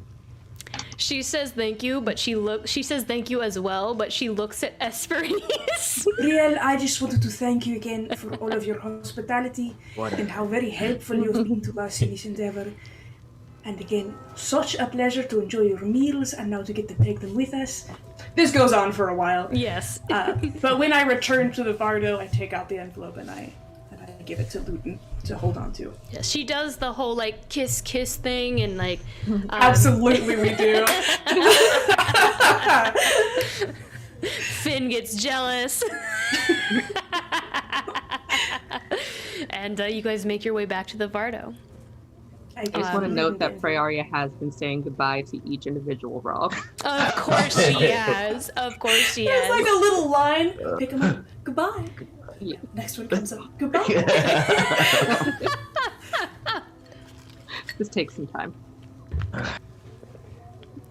So, is there anything else? Any other goodbyes before you head off on your way? All right. Goodbyes are had. Rogs look at you with their farewell gazes, and you all hop on the Vardo. Samson, the driver of the chariot, and looking back, Muddy and Briel just kind of wave as you guys begin making your way to Digbrand. Now, Muddy did say that he had some things to fix up on his cart, but he will eventually be in Digbrand. He's probably going to be a day or two behind you guys. So you guys will, Muddy will be there, so you guys can go see Muddy again if you'd like, but he is about a day or so behind you guys. And you guys begin making your way to Digbrand. Do we get to go to my place? I'm driving us to the Sparrowhawk. Oh, I'm sorry. Well, yeah, hideout but place. you're still on your way to Digbrand. I have that on here. Mm-hmm. And we begin our traveling. I had to switch us over to our carriage background. So, Unless somebody else would like to, I would like to sit in the front with Samson. okay. But if anyone else moves forward first, I'm not going to. I'll probably sit on top of the bardo again, just keeping watch as I do. Okay. Prayaria gonna pot the plants that they picked up in the back. You And we'll continue I will sit reading. and judge her for potting the plants that we picked up. Doesn't care. Very proudly potting plants. As we begin riding along in our cart, in our happy little cart, I will sitting up there with Hesperis. I will say, can you hear them okay back there? Hear them? Yeah, everybody in the back. Yes, I can. Well, I know that Prayaria is spotting things, and Urimir is not a fan of it. Am I supposed to be hearing something specific? You're about to. And I will say, I think I'm in the mood for a story. Aren't you all? Sure. Yeah. I got an idea. Hey, Uri, you want to tell the one about the Cambria? Oh, that story. Luden, can you hear him all right up there?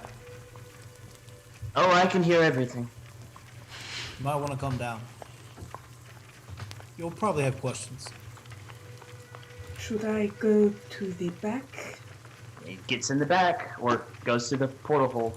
Urimir, are you okay with... What does Urimir need to be okay with then? Luden, just be cool. Yeah. Whatever. Pick You sit now, back down. Samson. If you Pick now. Now is a good time as any. I'm going to. We have 8 hours before sunset. You can tell the whole story in that whole time. You can sit with me, Hesperis. We can hear them all, right? I like you up here with me. I'm going to try to talk so that they can't hear in the back. I am concerned that Luden may do something. It is alright. Everything is alright. Luden's Before fine. we start this whole conversation, I would like to say that I've cast all of my spell slots for good berries, and I've given them to Snonk as my promise was. So I am spellless right now. We'll say that. Snonk Good to is know. Snonk is Yeah. sitting. Snonk is sitting in your lap, Luden. Yeah, just you can have all of them. Yeah, as you come down, you would see all of the color has drained from Urimir's face. He has this mixture of fear and anger on his face, and like he's not making eye contact with anyone. He sees you come down. He says,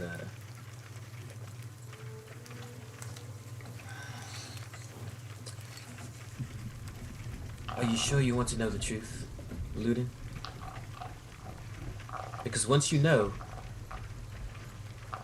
you can't unknow."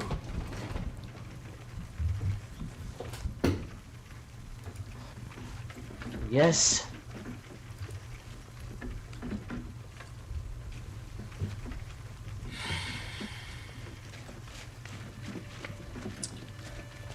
He looks around at everybody else in the Vardo.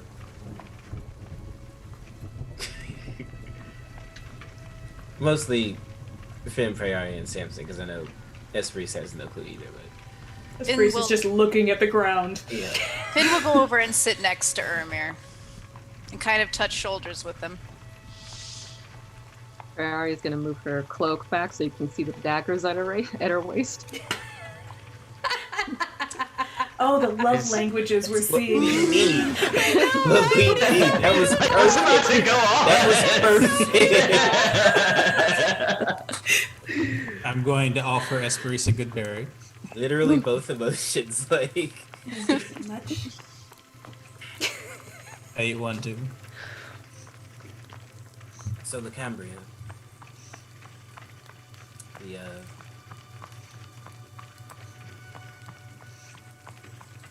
The lament.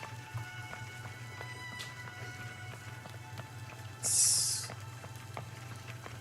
complicated. It wasn't a wizard. It wasn't... It wasn't any of the rumors that you may have heard. It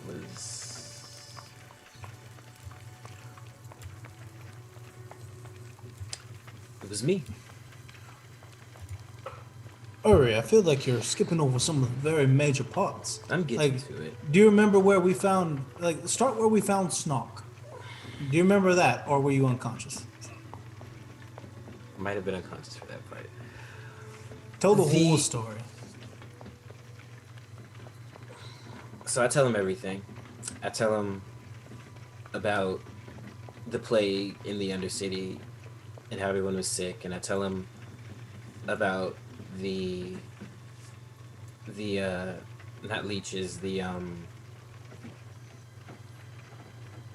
larva. larva. Thank you. I lost the word. I tell him about the larva. I tell him about the mother. I tell him about the whole prophecy thing about the moon, and I tell him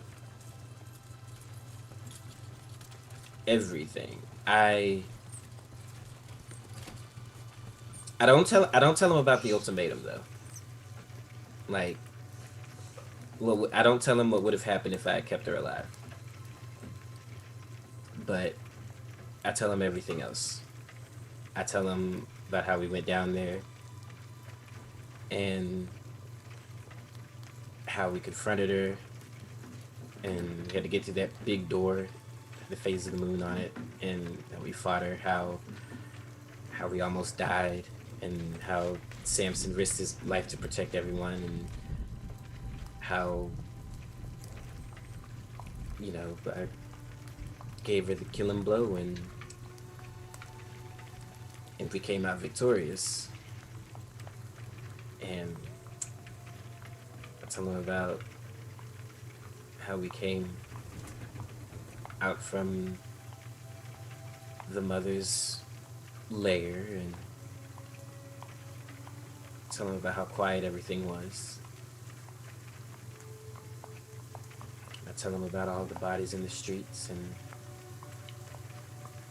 the realization of what we had done.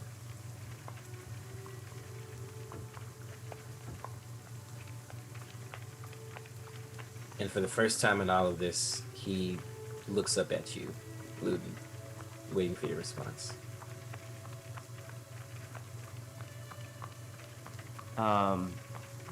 Throughout the whole story, Luden's like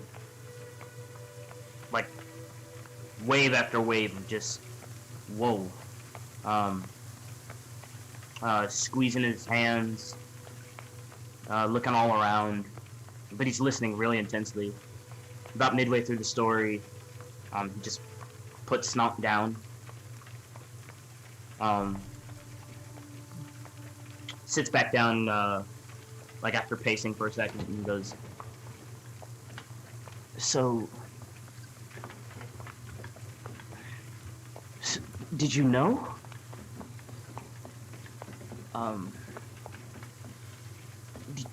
Did you know? Did any of you know?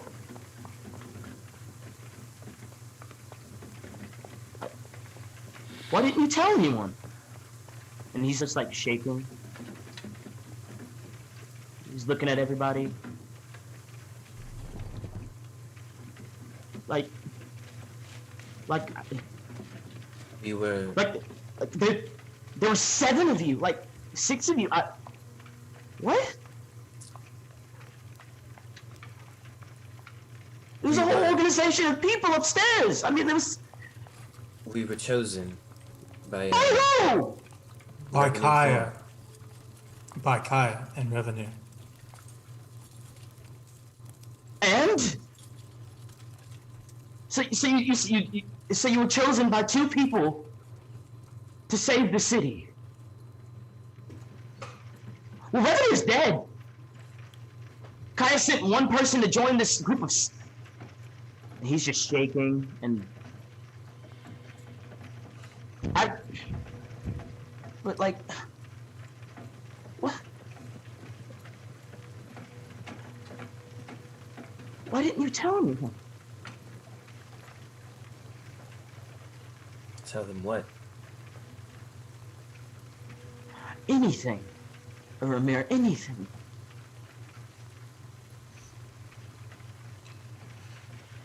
Anything.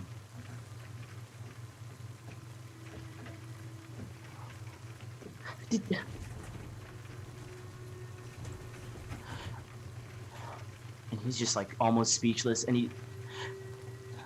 Okay, did you know though?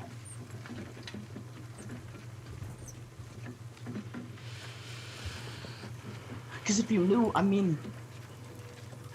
You could have told me at least I would have had another day with my brother, or I wouldn't have left that day to go to work at least. You know, I mean, I feel like I deserve to know that much, right?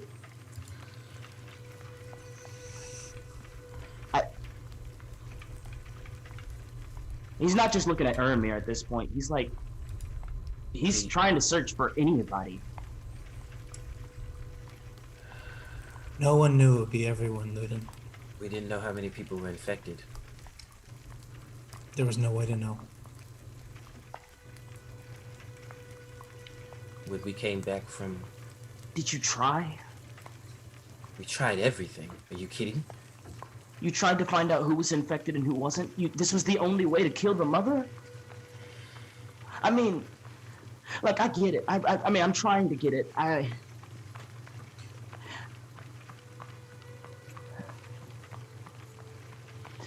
Does Kaya know?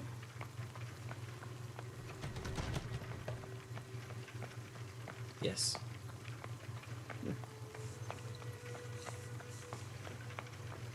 Interesting.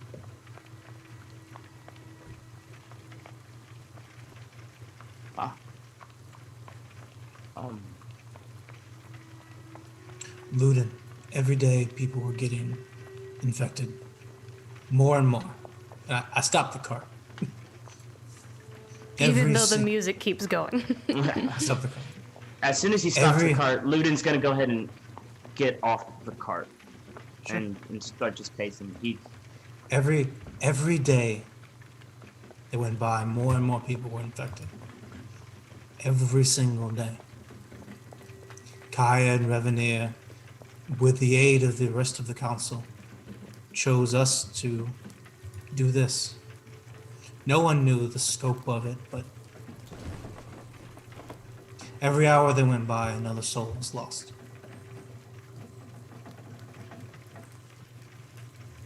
I'm also going to get off the cart and stand near Luden. Why do you guys think that we're the only people meant to save the world? Why are we supposed to save the world? There are so many people. Wars are fought. It is not our responsibility. You didn't have the right to make that decision for me. You didn't have the right to make that decision for Logan.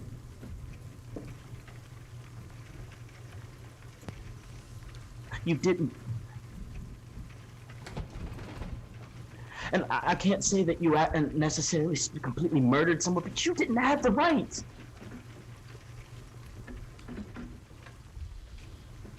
And you keep trying to keep secrets. And now it just feels like everything that you're doing makes it even worse. Just tell people. Luden, we tried to invest our trust in Gravir, and look what happened.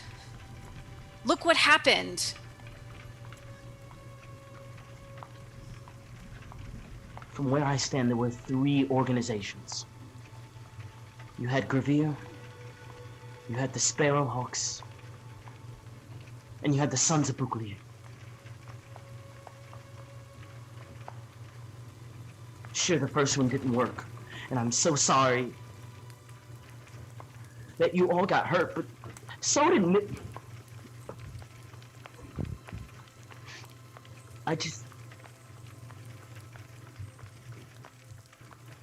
This had been going on for years. We weren't the first ones to know about this. Revenir decided to do something about it. She chose us to help her. I'm sorry, but at this moment, I could give a damn about any of them. There were people dying, and they chose to keep it quiet. In my mind, they're just as bad as the mother.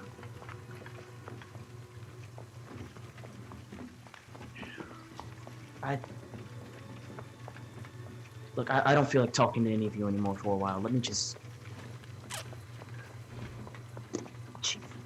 And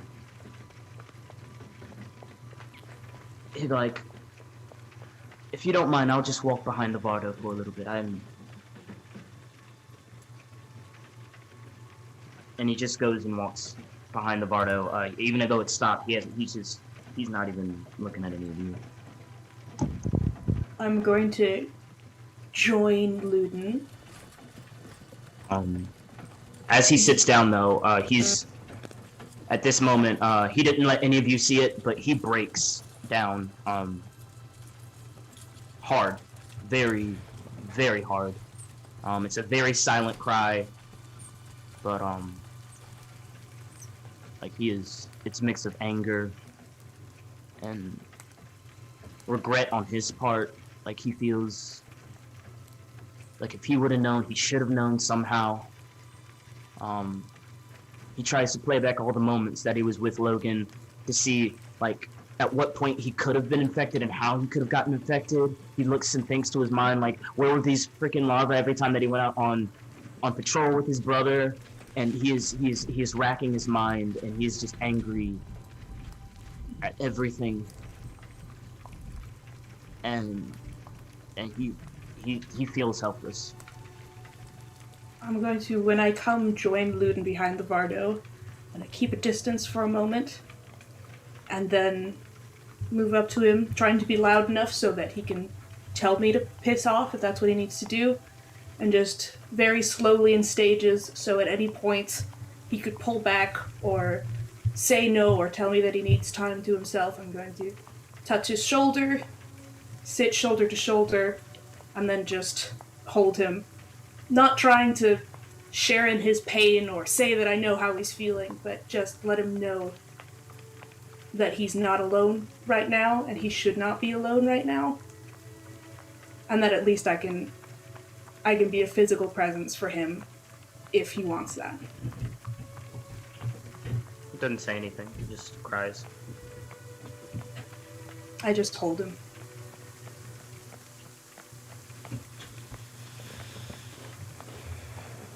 If no one else gets out, I'll go about 500 yards or so. Far enough that Luden has space, but not so far that we're out of sight. Then set up camp. And pull off the road and prepare for whatever evening that we're gonna have. As you're pulling off, Urimir will ask you, Samson, did that go about how you expected it to? You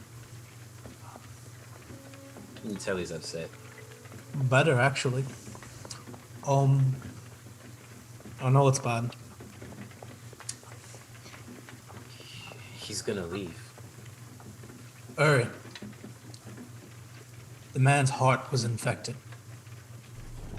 It was broken, and he was eating it, everything he had. You think now knowing everything that happened, that's gonna stop? I think you cut it out. And at the very least, now he can heal. So yeah, I do.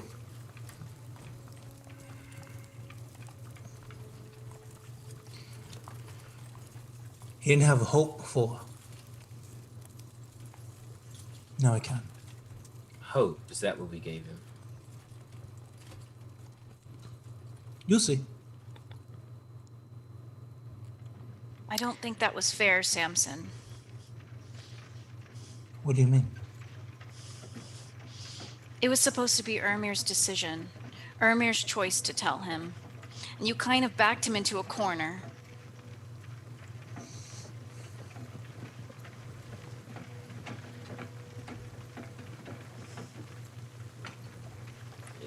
It's fine, Finn. I was gonna tell him eventually. When the time was right. Still, Samson should know more than anyone that taking away someone's choice is not... It's not great.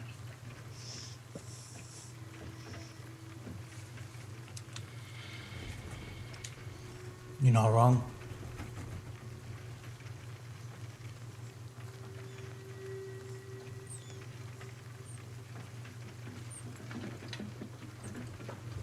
It's done now.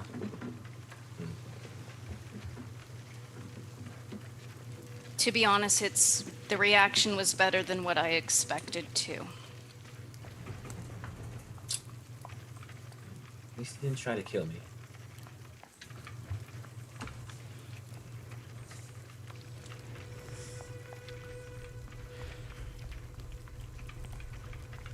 And with that, I think that is a great stopping point for tonight's session.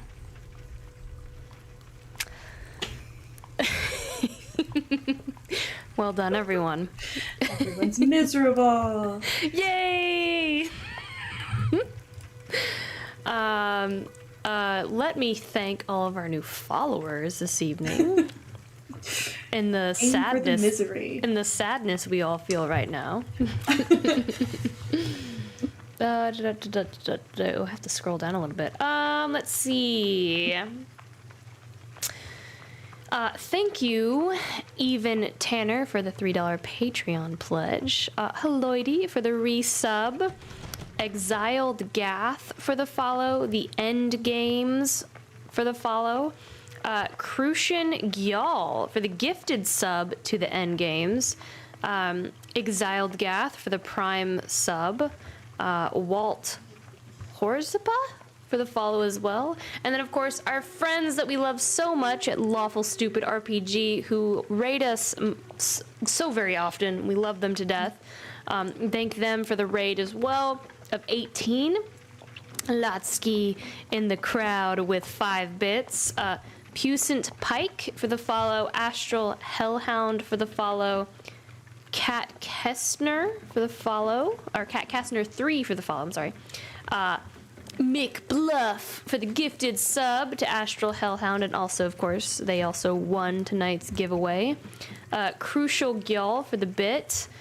Mates of Fate for the follow. The Varilla Says for the follow as well. Sharon for the follow. Sharon for the follow. Deacon's Table for the follow as well. Thank y'all so much for that. Let me see my end announcements here. If you enjoyed our show, please consider support. But we also have our archived videos on YouTube if you want to check those out. Don't forget about that free Twitch Prime sub. We have other shows on our channel that we do as well. On Tuesdays, we have our Twisted Veil, which is a Through the Breach Malifaux campaign. Deanna, who plays Hesperis, she plays in that game. And that's Tuesdays at 7 p.m. Central Standard Time. On Wednesdays, we have Iron Valor, which is typically our one-shot show where we do homebrew one-shots. They're actually playing through a mini campaign series right now of Rime of the Frost Maiden. And that's Wednesdays at 7:30 p.m. Central Standard Time. And Fridays. We missed last Friday of our short rest show for some things that we had to deal with. But this Friday, short rest, we are playing through, or I am playing through. I'm currently playing through Little Hope. Our short rest shows typically where either Daniel and I play through some video games, we hang out with chat, and we just relax, and we just kind of take a break from our long week. And I am currently playing through Little Hope, which is basically a butterfly effect. You make decisions and things happen. It's very cinematic, like a movie. And John is still alive, everyone. Nobody has died yet. But this Friday, if you want to join us, help make decisions and play along with me, there's that on Friday as well. And those are our shows. So we're going to raid here. Who are we raiding? Let's see. I'll put it in the chat. I'm looking for it. I'll do it. Are you going to start a raid? Thank you everyone for watching. We love you. We will see you next week, and of course tomorrow. We hope you enjoyed tonight's amazing episode, and we will see you all next time. Bye guys! Bye.